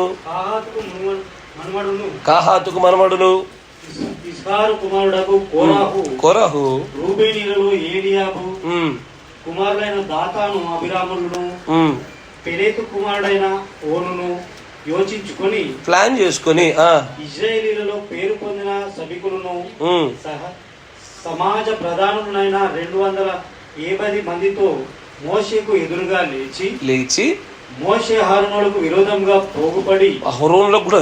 పోగుపడి మీతో మాకిక పని లేదయ్యా, ఈ సర్వ సమాజంలోని ప్రతి వాడును పరిశుద్ధుడే. ఏంటది? సర్వ సమాజం. ఈ రోజున చాలా సంఘాలు, కొత్త సంఘాలు ఇట్లాగే ఉత్పత్తి అవుతాయి. నా మాట వింటున్నారా? ఇక పాస్టర్తో మాకు పని లేదని చెప్పేసి సెపరేట్ గుంపు తయారై ఎప్పుడు కొత్త చర్చలు ఉత్పత్తి అయ్యే విధానం ఇదే బైబిల్ ఇట్లా కనబడుతుంది. తర్వాత యెహోవా వారి మధ్య ఉన్నాడు. యెహోవా సంఘం మీద మిమ్మును మీరేలా హెచ్చించుకొనుచున్నారనగా, అదేంది? మోషే అహరోను ఎన్నడైనా హెచ్చించుకున్నారా? మోషే అహరోను తమకు ఎప్పుడైనా ప్రాధాన్యత కలగాలని ఆశపడ్డారా? యెహోవా ఇచ్చిన బాధ్యతగా కొనసాగించడంలో హెచ్చు కలుగుతుంది, అధికంగా వాడబడటంలో ఘనత కలుగుతుంది.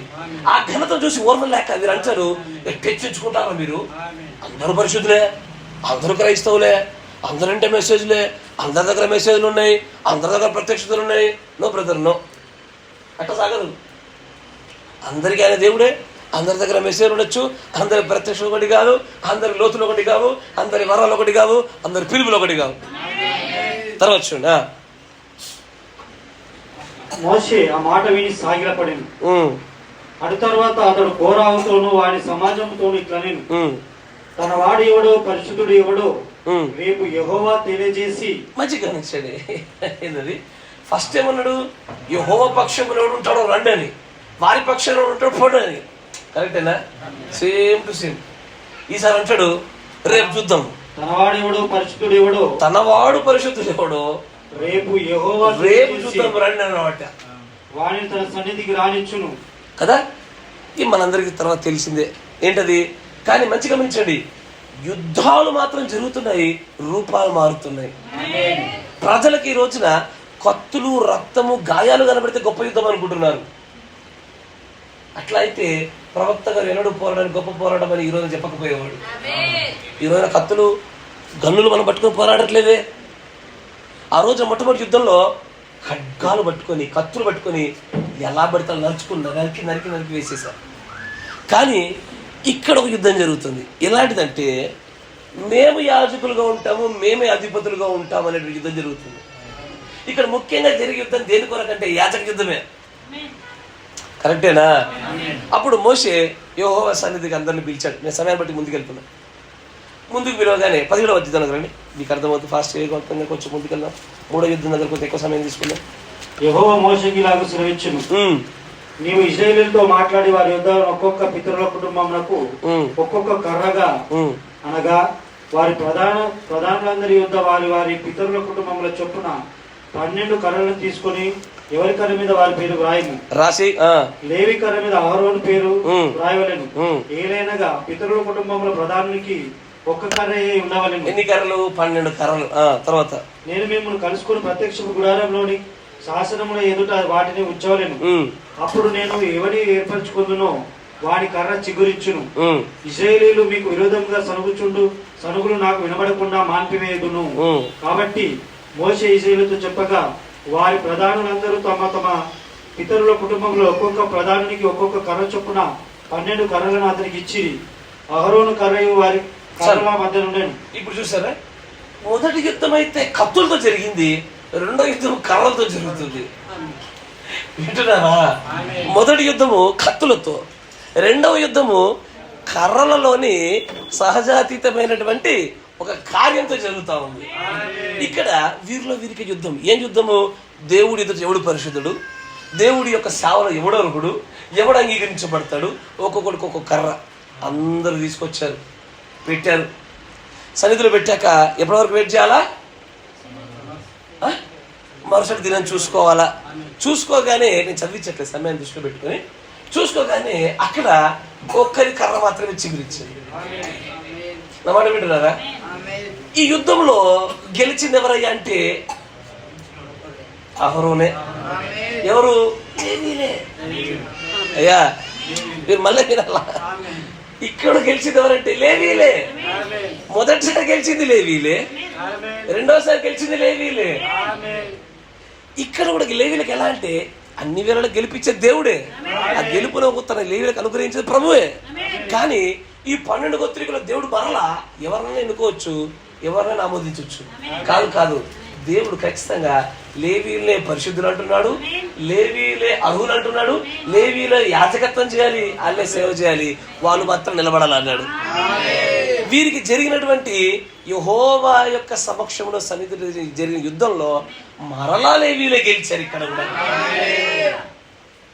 మొదటి యుద్ధం కత్తులది, లేవీలే విజేతలు.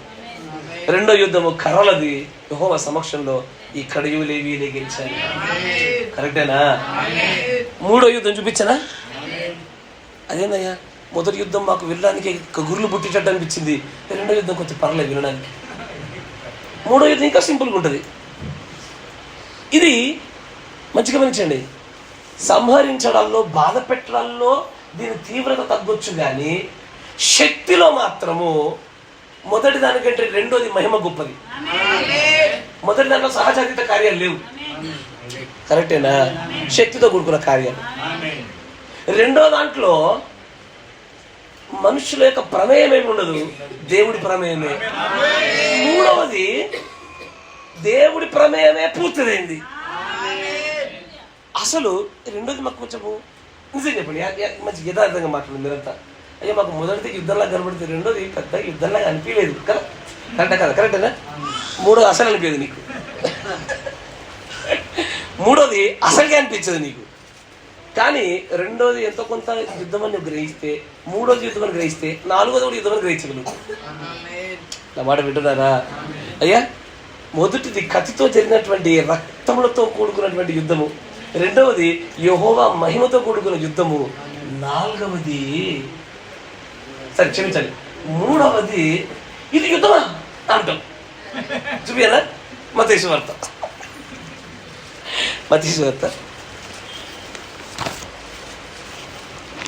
అయ్యి ఆసక్తిగా ఉన్నారా? నిద్రపోబాకండి.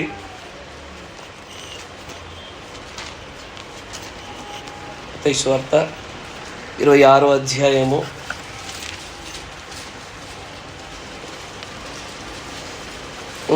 57వ వచనం చూడండి. మూడో అత్యంత గొప్పదైనటువంటి యుద్ధం యాజకుల కోసం. చూడండి, జాగ్రత్తగా గమనించండి. ఇది మామూలు యుద్ధం కాదు, అత్యంత శక్తివంతమైన యుద్ధము. ఇది ఏ యుద్ధమో తెలుసా? అయ్యా మొదట 11 గోత్రికుల్లో గెలిచింది లేవీలే, రెండవ యాజకత్వ యుద్ధంలో గెలిచింది లేవీలే, మూడవ యాజకత్వంలో గెలిచి యుద్ధంలో మాత్రం గెలిచింది లేవీలు కాదు, ఓడిపోయింది లేవీలు. అరే 11 గోత్రాల కంటే ఎక్కువ ప్రాధాన్యత ఇచ్చి మొదటి యుద్ధంలో ఆయన దేవుడు గెలిపించాడు లేవీని, రెండవ దాంట్లో లేవీని గెలిపించాడు, మరి మూడో దాంట్లో గెలిపాలి కదా? జాగ్రత్తగా గమనించండి, చదవండి. యేసును పట్టుకొనిన వారు ప్రధాన యాజకులైన కయప వద్దకు ఆయనను తీసుకొని పోగా అక్కడ శాస్త్రులను పెద్దలను కూడి ఉండేది. ప్రధాన ఎవరెవరు అంటే ఎవరు తెలుసా మీకు? ఎక్కడైతే ఓ కర్ర మీద ఇవ్వకు ఈయన పేరు రాయాలని చూసావా, అప్పుడు రాసిన అహరోను పేరు. ఆ టైంలో ఆయనే ప్రధాన యాజకుడు, అహరోనే చీఫ్ ప్రీస్ట్. అప్పుడు లేవీలు చాలా మంది ఉన్నారు, కానీ దాంట్లో ప్రధాన యాజకుడు ఎవరు? అహరోను. అందుకే కర్ర మీద అహరోను పేరు రాశాడు. కరెక్టేనా? ఇప్పుడు కూడా యేసు ప్రభు వారు అగస్టస్ అనే వ్యక్తి కాలంలో జన్మించిన తర్వాత ఎప్పుడైతే ఇప్పుడు ఈ పని జరుగుతుందో, ఈ సందర్భం జరుగుతుందో, అప్పుడున్న ప్రధాన యాజకుడు ఎవరంటే కయప. కయప. ఇప్పుడు చూడండి, అతడు ప్రధాన యాజకుడైన కయప యొద్దకు ఆయన తీసుకొని పోగా, అంటే ఏం జరిగింది? ఎవరిని తీసుకెళ్లారు? యేసు ప్రభుని 12 గోత్రికుల దగ్గరికి తీసుకెళ్ళింది. 12 గోత్రికులు పక్కన ఉంటారు, కానీ ఈయన నేరుగా ఎదుర్కోవడానికి వెళ్ళింది ఎవరో తెలుసా? కయప దగ్గరికి, ప్రధాన యాజకుడు లేవి దగ్గరికి వెళ్ళాడు. డండన్ టండన్ టండన్ యుద్ధం. ఇద్దరు దగ్గర అవుతారు. కయప వస్తున్నాడు, యేసుప్రభు వస్తున్నాడు. కయప వస్తున్నాడు, యేసుప్రభు వస్తున్నాడు. ఇద్దరు చేతులు, ఎవరి చేతిలో కత్తి లేదు, కర్ర లేదు. ఇది నోటి వాక్కుల చేత జరిగే యుద్ధమే. Now the battle is moved to the word. ఇప్పుడు యుద్ధము వాక్యముతో జరిగే యుద్ధం. మంచిగా గమనించండి. పేతురు ప్రధాన యాజకుని ఇంటి ముంగిట వరకు ఆయనను దూరం నుండి వెంబడించి లోపలికి పోయి దీని అంతా మేమవునో చూడాలని బంధువులతో కూడా కూర్చునేను. ప్రధాన యాజకులను మహాసభ వారందరూ యేసును చంపవాలని ఆయనకు విరోధంగా అబద్ధ సాక్ష్యము చెప్పుచుండిరి. కానీ అబద్ధ సాక్షులు అనేకులు వచ్చినను సాక్ష్యమేమీ దొరకలేదు. తుదకు 2 మనుషులు వచ్చి వీడు దేవాలయం పడగొట్టి 3 దినములలో దాన్ని కట్టగలనని చెప్పిరనేది. ప్రధాన యాజకుడు లేచి, నీవు ఉత్తరమేమి చెప్పవా? వీరు నీ మీద పలుకుచున్న సాక్ష్యమేమని అడగగా, ప్రధాన యాజకుడు పెద్ద ఆయుధాలు విసిరేశాడు. మీకు అర్థం కావాలా? ప్రధాన యాజకుడు యుద్ధం మొదలు పెట్టేశాడు. అప్పటి వరకు ప్రజలు చెప్పే మాటలు ప్రజల యుద్ధాలు విన్నాడు, కానీ ఇప్పుడు నేరుగా ఆయుధాన్ని ప్రధాన యాజకుడిని పట్టుకుని ఆ ఆయుధముతో యేసు ప్రభుకి దాడి చేయడం మొదలు పెట్టాడు. ఏందా దాడి? లేచి, నువ్వు ఉత్తరమేమి చెప్పగా వీరు నీ మీద పలుకుచున్న సాక్ష్యమేమని అడుగగా, వీరు నీ మీద పలుకుచున్న సాక్ష్యమేమని అడగగా యేసు ఊరకుండెను. కూర్చోరు. అందుకు ప్రధాన యాజకుడు ఆయన చూచి, అందరూ కూర్చోండి, చెప్పు, నీవు దేవుని కుమారుడైన క్రీస్తు అయితే ఆ మాట మాతో చెప్పుమని జీవము గల దేవుని తోడని నీకు ఆనబెట్టుచున్నానని. 63వ వచనం. అందుకు ప్రధాన యాజకుడు ఎవరో కాదు, ఏమంటాడైనా, నీవు దేవుడి కుమారుడమైన క్రీస్తు అయితే, జాగ్రత్తగా గమనించండి, ఆయన చాలా తెలివిగా యేసు ప్రభువును పట్టేయడానికి, ఈయన శిక్షకు అర్హుడుగా చేయడానికి, ఈయనకు నరశిక్ష, ఈయనకు మరణశిక్ష పడాలని కుయుక్తి చేత ఎట్టగైనా సరే యాజక ధర్మాలలో, ధర్మశాస్త్రం యొక్క నియమాలలో ఈయన దొరకబట్టి ఈయనను హింసించి ఈయన పైన విజయం సాధించడానికి పన్నిన పదార్థంతో కూడుకున్న వాక్కుతో చేస్తున్న యుద్ధంలో ఆయన అంటాడు, నీవు దేవుడి కుమారుడు అయితే, ఎందుకు తెలుసా? దేవుడి కుమారుడు అని చెప్పుకున్నాడా? రాళ్ళతో కొట్టి చంపాలా, రాళ్ళతో కొట్టి చంపాలా. కానీ అంటాడు, ఏయ్ క్రీస్తు యేసు దేవుని కుమారుడు అయితే ఆ మాట మాతో చెప్పుమని ఒకసారి చెప్పు, సాక్ష్యం రికార్డ్ చేసుకుంటా చెప్పు. జీవము గల దేవుని తోడని నీకు ఆనబెట్టుచున్నానని. అందుకు యేసు, ఇప్పుడు చూడండి అయ్యా, ఇప్పుడు దాకా మీరు చూసారా కయప చేసిన యుద్ధం ఏంటి?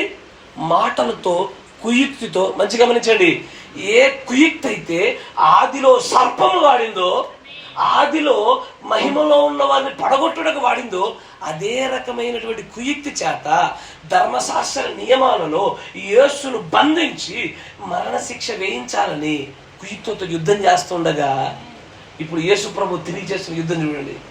మంచిగా గమనించండి, యేసు ప్రభు చేసే యుద్ధము శక్తివంతమైన యుద్ధము. ఎలాంటి యుద్ధమో తెలుసా? ఇప్పుడు చూడండి అంటాడు, అందుకు యేసు, నీవన్నట్టే. What a marvellous fight! ఎంత గొప్ప యుద్ధం తెలుసా? అది గెలిపి వచ్చేసింది. అక్కడ చూపియాలా? చూడండి, చదవండి. ఇది మొదలుకొని మనుష్య కుమారుడు సర్వశక్తుని కుడిపార్శ్వమున కూర్చుండుటయు. అంతే, నీవన్నట్టే కాకుండా ఇంకో కొన్ని జోడించాడైనా. ఆకాశ మేఘారుడై వచ్చుటయు మీరు చూతురని చెప్పగా. చూడండి, ఒక్కసారి దేవుడు యేసుక్రీస్తు వారు కయప వేసిన ఆయుధాలకు తిరిగి 2 మాటలు, నువ్వు అన్నట్టే. తర్వాత ఇది మొదలుకొని మనుష్య కుమారుడు కుడి పార్శ్వమున చెప్పగానే చూడండి, ఒక్కసారి ఆ మాట దగ్గర పట పట పట పట పట చింపేసుకున్నాడు. యేసు ప్రభు విజయం వచ్చేసింది. ఏమర్థమైంది? ఆమె చెప్పారు, నేను 2 రకాల మర్మమే చెప్పలే. నేను ఎక్సైట్ అయితే మీరు ఎక్సైట్ అవుతారు. అయినా సరే ప్రవక్త అంటాడు, అర్థం కాకపోయినా ఆమె చెప్పాలి. That is faith. తెలుసా, సాతానుగాడు ఎవడి గుండా అయితే వచ్చినప్పుడు ఆ కాలంలో కత్తి అవసరము, తర్వాత కర్ర అవసరము, తర్వాత వాక్యమే అవసరం. ఏ వాక్యములో మంచిగా ఉంచండి. సాతానుగాడు యేసు ప్రభుని 40 రాత్రింబులు శోధించిన తర్వాత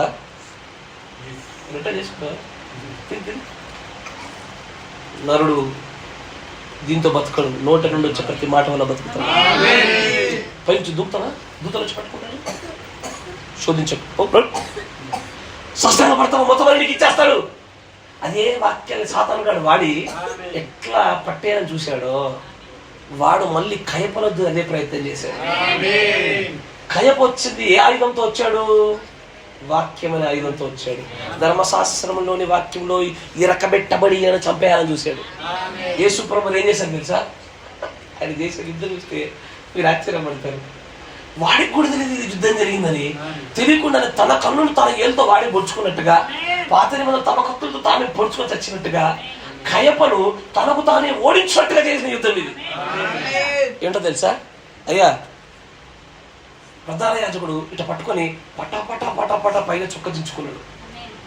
ఇట్టగా నార్మల్ యాజకుడు దించుకుంటే వేరు, సాధారణ ఎన్నికలోకి సేవలోకి రాకుండా ఉండే లేవీడు దించుకుంటే వేరు, రాజు దించుకుంటే వేరు. ప్రధాన యాజకుడు దించుకుంటే ఏమవుతుందో తెలుసా? సంఖ్యాకాండం చేయండి, లేవికాండం తీయండి, లేవికాండం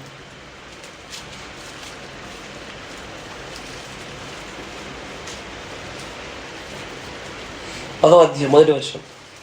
జాగ్రత్తగా గమనించండి. యేసు ప్రభువు వారు ఎంత అద్భుతమైనటువంటి రీతిలో ఆ విజయాన్ని సాధించడం మీకు అర్థమవుతుంది. లేవికాండము 10వ అధ్యాయం చూడండి. ఇక్కడ అసలు యాజకులకు, ప్రధాన యాజకులకు కొన్ని ఇన్స్ట్రక్షన్స్ చూడండి. అహరోను కుమారులైన నాదాబు, అబీహులు తమ తమ ధూపార్తులను తీసుకొని వాటిలో నిప్పులుంచి వాటి మీద ధూపద్రవ్యము వేసి యెహోవా తమకు ఆజ్ఞాపింపని వేరొక అగ్నిని ఆయన సన్నిధికి తేగా యెహోవా సన్నిధి నుండి అగ్ని బయలుదేరి వారిని కాల్చి వేసెను. వారు యెహోవా సన్నిధిని మృతి పొందిరి. అప్పుడు మోషే అహరోనుతో ఇట్లా, ఇది యెహోవా చెప్పిన మాట, నా యుద్ధ నుండి వారి యందు నేను నన్ను పరిశుద్ధపరచుకుందును. చాలు, ఇంకొచ్చు 5వ వచనం చూడండి. 5వ వచనం మోషే చెప్పినట్లు వారు సమీపించి చొక్కాయలను తీయగయే పాలెము వెలుపలికి వారిని మోసుకొని పోయిరి. అప్పుడు మోషే అహరోనును అతని కుమారులైన ఎలియాజరు ఈతామారును వారితో. గమనించండి, ఎవరైతే యెహోవా సన్నిధిలోనికి అపరిశుద్ధమైన అగ్ని తీసుకొచ్చారో చచ్చిపోయారు. ఎసారో చనిపోయిన వారి విషయమై తర్వాత 6వ వచనం చూడండి. అతని కుమారులైన ఎలియాజరు, ఈతామారు వీళ్ళిద్దరితో ఏం చెప్తున్నారో తెలుసా? మంచిగా వినండి. ఒరేయ్, మీరు యాజకులు, వారి స్థానాన్ని మీరు తీసుకోవాల్సిన వారు కాబట్టి మీరు ఏం చేయాలి తెలుసా అని అంటాడు.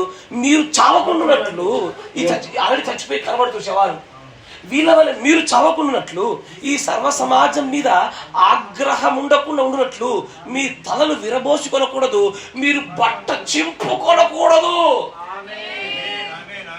యాజకుడు బట్ట చింపుకోవడం అంటే ఏంటో తెలుసా? తన యాజకత్వాన్ని తృణీకరించినట్లు. ఎక్కడైతే మనుష్యుల ద్వారా పెట్టబడిన యాజకత్వంలో మొట్టమొదటి యాజకత్వ యుద్ధంలో విజయాన్ని అనుగ్రహించడం లేవీలకి, 2వ చోట లేవీలకు అనుగ్రహించాడో, 3వ చోట కూడా వారికి అనుగ్రహించేవాడే.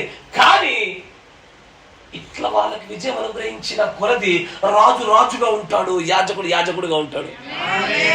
కానీ ఇప్పుడు దేవుడు ఈ 3వ యుద్ధంతో రాజులను, యాజకులను ఈ ఒకే సమూహముగా మిళితం చేయాలని ఆశపడ్డాడు ఆయన. ఇలా మిళితం చేయాలంటే ఇంతవరకు నేను మొదటి యుద్ధము, 2వ యుద్ధం కూడా కొనసాగించుకుంటూ వచ్చిన ఈ లేవి విజయాలతో ఇది సాధ్యపడదు. ఇప్పుడు కావలసింది ఏంటో తెలుసా? నిరంతరము నిలుచున్నటువంటి మెల్కీసెదెకు అనేటువంటి యాజకత్వం కావాలా? లేవి యాజకత్వంతో ఈ 2 ఏకం కావు. ఈ 2 ఏకం చేయబడాలంటే కేవలం మెల్కీసెదెకు యాజకత్వం కావాలి. ఇక్కడ జరిగిన యుద్ధం ఏంటో తెలుసా? నిరంతర యాజకత్వం కలిగిన క్రీస్తుకి ఇప్పటి వరకు 2 యుద్ధాల గుండా వంశపారంపర్యం పొందుకున్నటువంటి లేవి గోత్ర యాజకత్వానికి యుద్ధము వాక్యంతో జరగగా నువ్వు అన్నట్టే అనగానే ఈ లేవి యాజకత్వము చింపగానే కయప యొక్క లేవి యాజకత్వము అప్పటితో క్లోజ్. నిరంతర యాజకత్వం ఎదుట లేవి యాజకత్వం ముగిసబడి కయప తర్వాత ప్రధాన యాజకుడు ఎవడు లేడుగా. వారు యూదులకు ఉండొచ్చేమో కానీ అక్కడి నుంచి వారిని ఓడించుట వలన వాక్యంతోనే అక్కడ దేవుడు కొత్తదైనటువంటి మరొక నిరంతర యాజకత్వ మార్గాన్ని తెరచి రాజులు మీరే, ఈ యాజకులు మీరే, సమూహంగా చేసి మీరే నా సొత్తు అన్నాడు ఆయన. లేవి యాజకత్వం గుండా రెండు ఏకమే ఎప్పటికీ కావు. మీరు పాత నిబంధన అంతా చదువుకోండి. యాజకుడైన వాడు రాజు కావాలంటే దేవుడు చంపేశాడు, యాజకుడైన వాడు రాజు అవ్వాలంటే చంపేశాడు.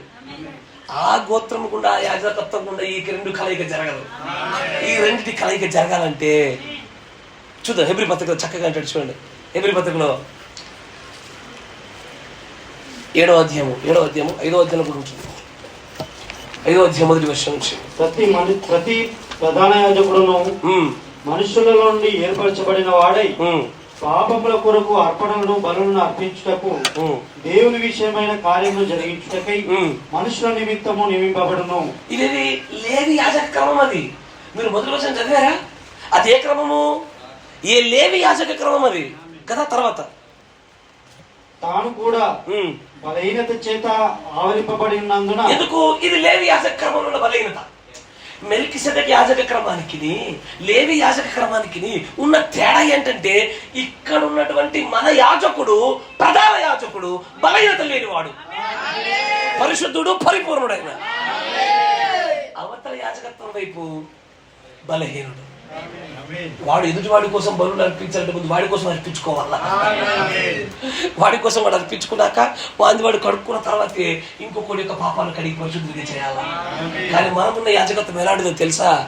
నిరంతరం నిలిచేటువంటి మెల్కిసెదెకు యొక్క యాజక క్రమము గుండా వచ్చినటువంటి ఆ మెల్కిసెదెకు యాజక క్రమంలోనే మనము ఈ రెండిటిని ఎన్నడూ కూడా చూడని రెండు పదాలు ఒకే చోట, రాజులు, యాజకులు, రెండు మిళితమైన సమూహము మనమే.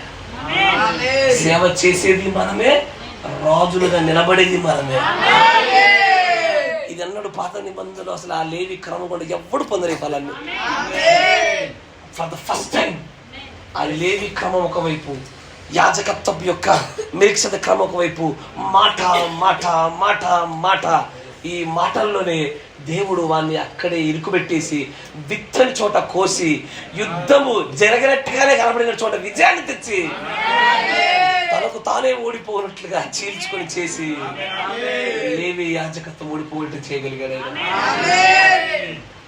నాకు తెలుసు రక్తాలు, బాధలు, హింసలు లేకపోతే ప్రజలకు గొప్ప యుద్ధంగా కనబడకపోవచ్చు. అది లోకస్తులకు అలా కనబడుతుంది. మన వాక్య సంబంధము, వాక్యంతో యుద్ధం చేసేవారము. మన దృష్టిలో మొదటి కత్తి యుద్ధం కన్నా, రెండవ కర్ర యుద్ధం కన్నా, మూడవసారి జరిగిన ఈ వాక్య యుద్ధమే గొప్పదైన యుద్ధం, శక్తివంతమైన యుద్ధం. ఈ వాక్యము గుండా జన్మించబడిన వంశీలం మనము. ఇప్పుడు మన స్టార్టింగ్ లో వచనం గుర్తుందా? ఆయన యొక్క గుణాతిశయంలో ప్రచురం చేయు నిమిత్తము మీరు ఏర్పరచబడిన వంశము. 12లో 1 ఏర్పరచబడ్డదో, సకల ఐశ్వర్యములు కలిగిన దేవుడు సకల వంశీయులలో నిన్ను నన్ను మనలో ప్రత్యేక వంశముగా, రాజుగా చేశాడు, యాజకుడిగా చేశాడు, దేవుడు సొత్తుగా చేసి కూర్చోబెట్టాడు. ఇక మనల్ని కదిలించగలగడానికి ఆలోచించండి. పాత నిబంధనలు లేవి క్రమం గుండా వచ్చినోడే కత్తి పట్టుకొని 3000 మంది చెప్పడం వెనకాలేదు, భయపడలేదు. వాళ్ళ దగ్గరే కర్రలు పెడుతుంటే చిగురించే సాధారిత కార్యాలు చోటు చేసుకుంటే, మెల్కిసెదెకు యాజక క్రమం చొప్పున రాజులుగా, యాజకులుగా, సమూహాలుగా, సొత్తుగా పెట్టబడిన మనలో ఎంత శక్తి ఉండాలా, ఎంత ధైర్యం ఉండాలా, ఎంత సమర్పణ ఉండాలా, ఏ త్యాగాలు ఉండాలా. We are not normal people. మనం సాధారణమైన ప్రజలం కాదయ్యా. నీ పొరుగు వారితో పోల్చుకొని, నీ పక్క వ్యాపారంతో పోల్చుకొని, నీ పక్కన పనిచేస్తూ పోల్చుకొని వాడు నువ్వు ఒకటి అనుకుంటున్నావా? కోస్తే వాడికి నీకు వచ్చేది రక్తమే, కానీ నీ రక్తానికి వాడి రక్తానికి వ్యత్యాసం ఉంది. నీకు థియోఫనీ వాడికి లేదు. నువ్వు అందరూ సమానం అనుకుంటున్నావా? నీతో పాటు క్లాస్లో కూర్చున్న ప్రతి ఒక్కరు సమానం అనుకుంటున్నావా? నీతో పాటు చదివే ప్రతి ఒక్కరికి సమానం అనుకుంటున్నావా? ఆ కాలేజీ వ్యవస్థలో సమానులే కావచ్చు, పరలోక వ్యవస్థలో నువ్వు రాజువి, యాజకుడివి. You are very special. నీ ప్రత్యేకతను ఎవడు తీసుకోలేడు. ఇది నువ్వనుకుంటే కూడా వచ్చేది కాదు, కృపలో పొందబడ్డా. ఆయన అంటాడు, తర్వాత చూడండి, ఆయన అంటాడు, కొంచెం ముందుకు రండి. అటువలే 5వ వచనం, హెబ్రీ 5:5. అటువలే క్రీస్తు కూడా యాజకుడు కాదు, ప్రధాన యాజకుడగుటకు తను తానే మహిమపరుచుకునలేదు గాని నీవు నా కుమారుడవు, నేడు నిన్ను కని ఉన్నాను అని ఆయనతో చెప్పిన వాడే ఆయనను మహిమపరచెను. ఆ ప్రకారమే నీవు మెల్కీసెదెకు యొక్క క్రమము చొప్పున నిరంతరం యాజకుడవై ఉన్నావు. నిరంతరం యాజకుడు. అంతకుండా ఉండే వాళ్ళ యాజకులు ఎట్లా ఉంటుంది తెలుసా? వాళ్ళకు తరగతి క్రమం ఉంటుంది. వాళ్ళకు కొన్ని తరగతులు ఉంటాయి. ఒక్కొక్క తరగతికి ఒక్కొక్క నెల. మీకు గుర్తుందా? అభి అని 8వ తరగతి అని మనకు తరగతులు ఉంటాయి. వాళ్ళకు కొన్నిసార్లు పనిచేయడానికి అవకాశాలు. కానీ మన యాజకుడు ఎలాంటి తెలుసా? మన యాజకుడి క్రమం కాదు, నిరంతరము. కాలం అనే పరిమాణంలో లేని వాడైనా ఆ యుద్ధము గుండా దేవుడు నిన్ను నన్ను కుమారులుగా చేసి, రాజులుగా, యాజకులుగా చేసి, ఇప్పుడు ఎన్నడూ పోరాడని గొప్ప పోరాటంలో పెట్టాడు. ఈ రోజున మనపైకి కత్తులతో వస్తారు, కర్రలతో వస్తారు, వాక్యంతో వస్తారు. ఈ 3 మిళితం అవ్వడమే ఎన్నడూ పోరాడని పోరాటము. నా మాట వింటున్నారా? 4 గుర్రాలు, 4వది చాలా పెద్ద గుర్రం. దేని బట్టి? 3 మిళితం అవ్వడం వల్ల. ఈ రోజున గొప్ప పోరాటం ఎట్టాయి అంటే, ఈ రోజున దేవుడు నామాన్ని బట్టి మనల్ని హింసించేవాడు, కొట్టేవాడు ఉన్నాడు. దేవుడి నామాన్ని బట్టి మనపైకి కర్రలతో వచ్చేవాడు ఉన్నాడు. దేవుడి నామాన్ని బట్టి వాక్యంతో యుద్ధానికి ఎదుర్కొచ్చేవాడు కూడా ఉన్నాడు.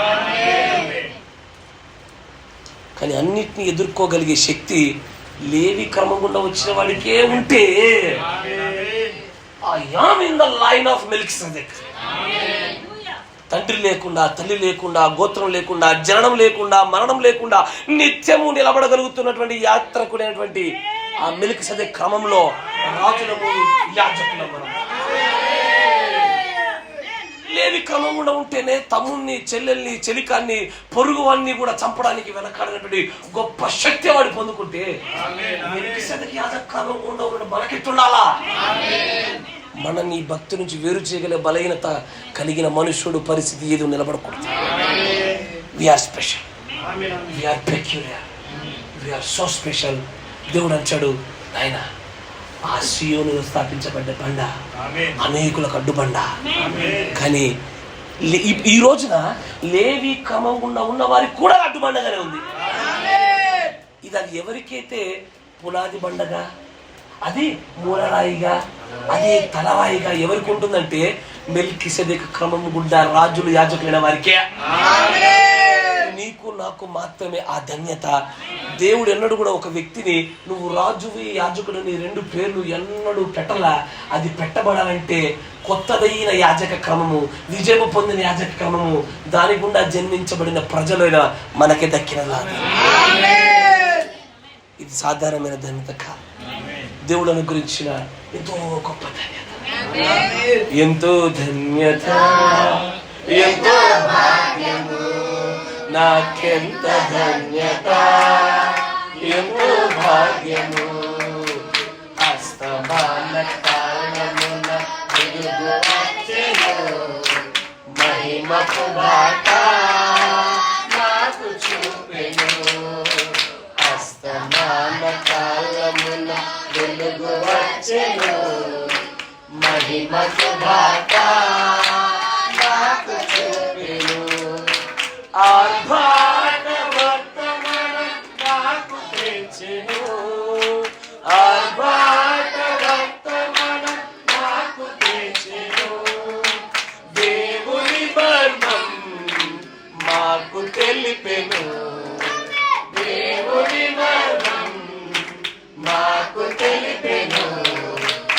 ఎంత ధన్యత, ఎంతో భాగ్యము, ఎంత ధన్యత, ఎంతో భాగ్యము. సిద్ధపరచెను నా శేష జీవితం, నేనెత్తుకుపోదు గుణశీల సాక్ష్యము. సిద్ధపరచెను నా శేష జీవితం, నేనెత్తుకుపోదు గుణశీల సాక్ష్యము. మీరున్నటువంటి యాజక క్రమాన్ని మర్చిపోకండి.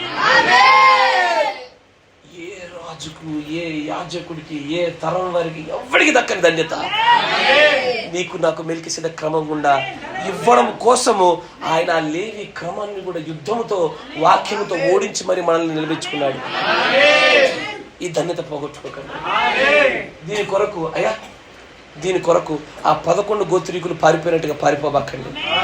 ఆ ఒక్క గోత్రం వారు ఎలాగ యెహోవా పక్షం నిలబడ్డారో, ఎట్లాగైతే ఎవరి కర్ర అయితే చిగురించిందో అలాంటి ఒక గొప్పదైన ప్రధానమైన ప్రజలుగా మన ముందుకు సాగిపోవాలి. జాగ్రత్త. వినిన సంగతులను బట్టి, మీరు పొందుకున్న ఉద్యమాన్ని బట్టి, మీకు కలిగినటువంటి ప్రేరేపణను నిర్వీర్యం చేసుకోబాక. మీ పునఃపరిశీలనకై, పునర్నిర్మాణం కొరకై, మీ బలం కొరకై వాడండి. దేవుడు మిమ్మల్ని అందరూ దీవించునుగా. God bless you. ప్రార్థన చేసుకుందాం. మన మధ్యలో ఉన్నటువంటి సహోదరుడు వసంత్ గారు మొదటగా ప్రార్థన చేస్తారు. స్తోత్రం స్తోత్రం స్తోత్రం స్తోత్రం.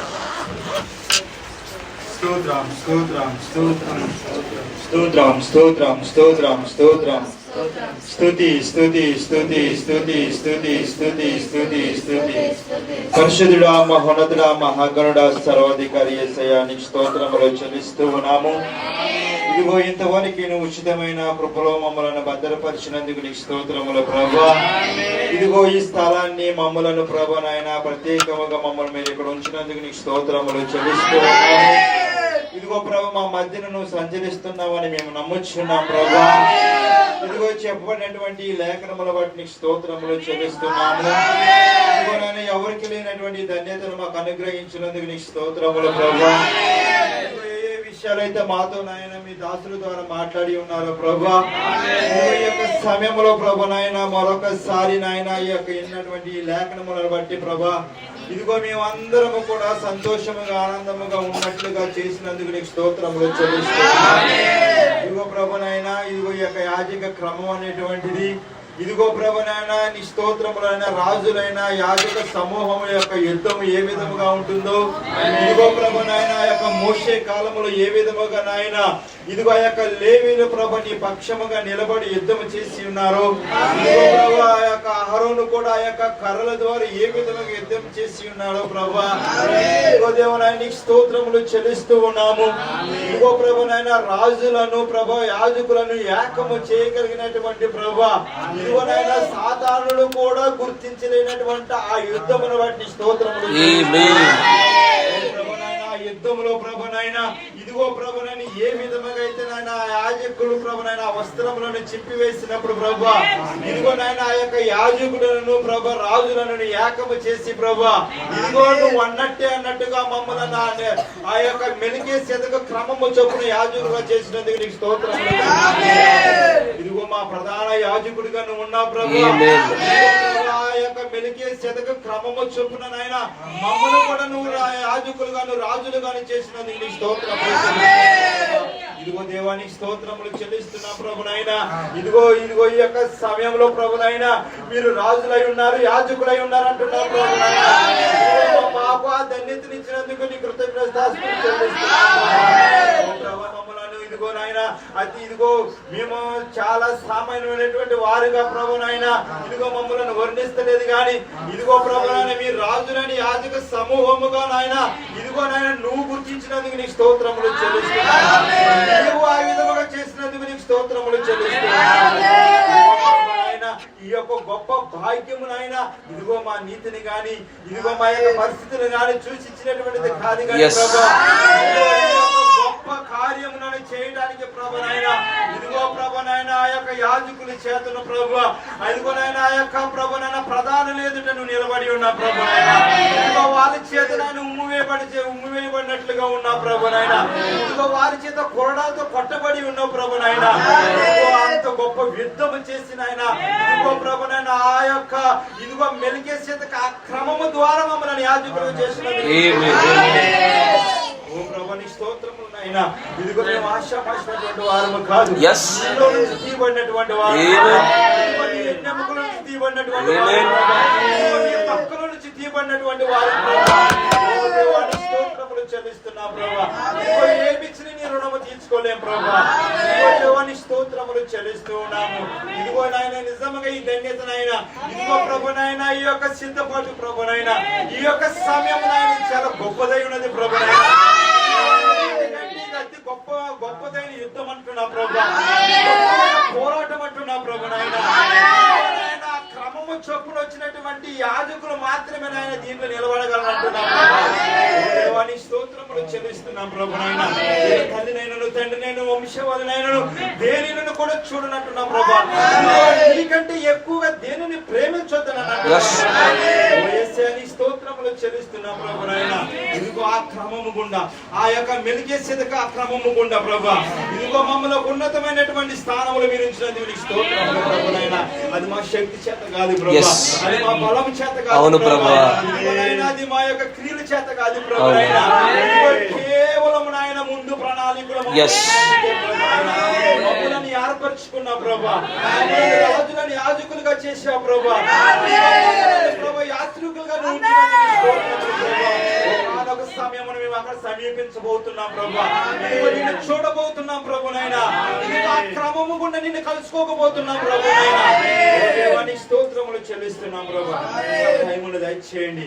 ఇదిగో ప్రభునైనా అంత రోషం అంత పౌరుషం కలిగినటువంటి వాదం సహాయం దయచేయండి. దేనికి భయపడనంటున్నా ప్రభా, దేనికి పారిపోరంటున్నా ప్రభా, నిలబడినట్లుగానే ప్రభా ఇదిగో నువ్వు అన్నట్లుగానే ప్రభునైనా, నువ్వు అన్నట్టుగానే ప్రభా మేము నిలబడవలసినటువంటి వారు స్తోత్రములు చెల్లిస్తున్నాం.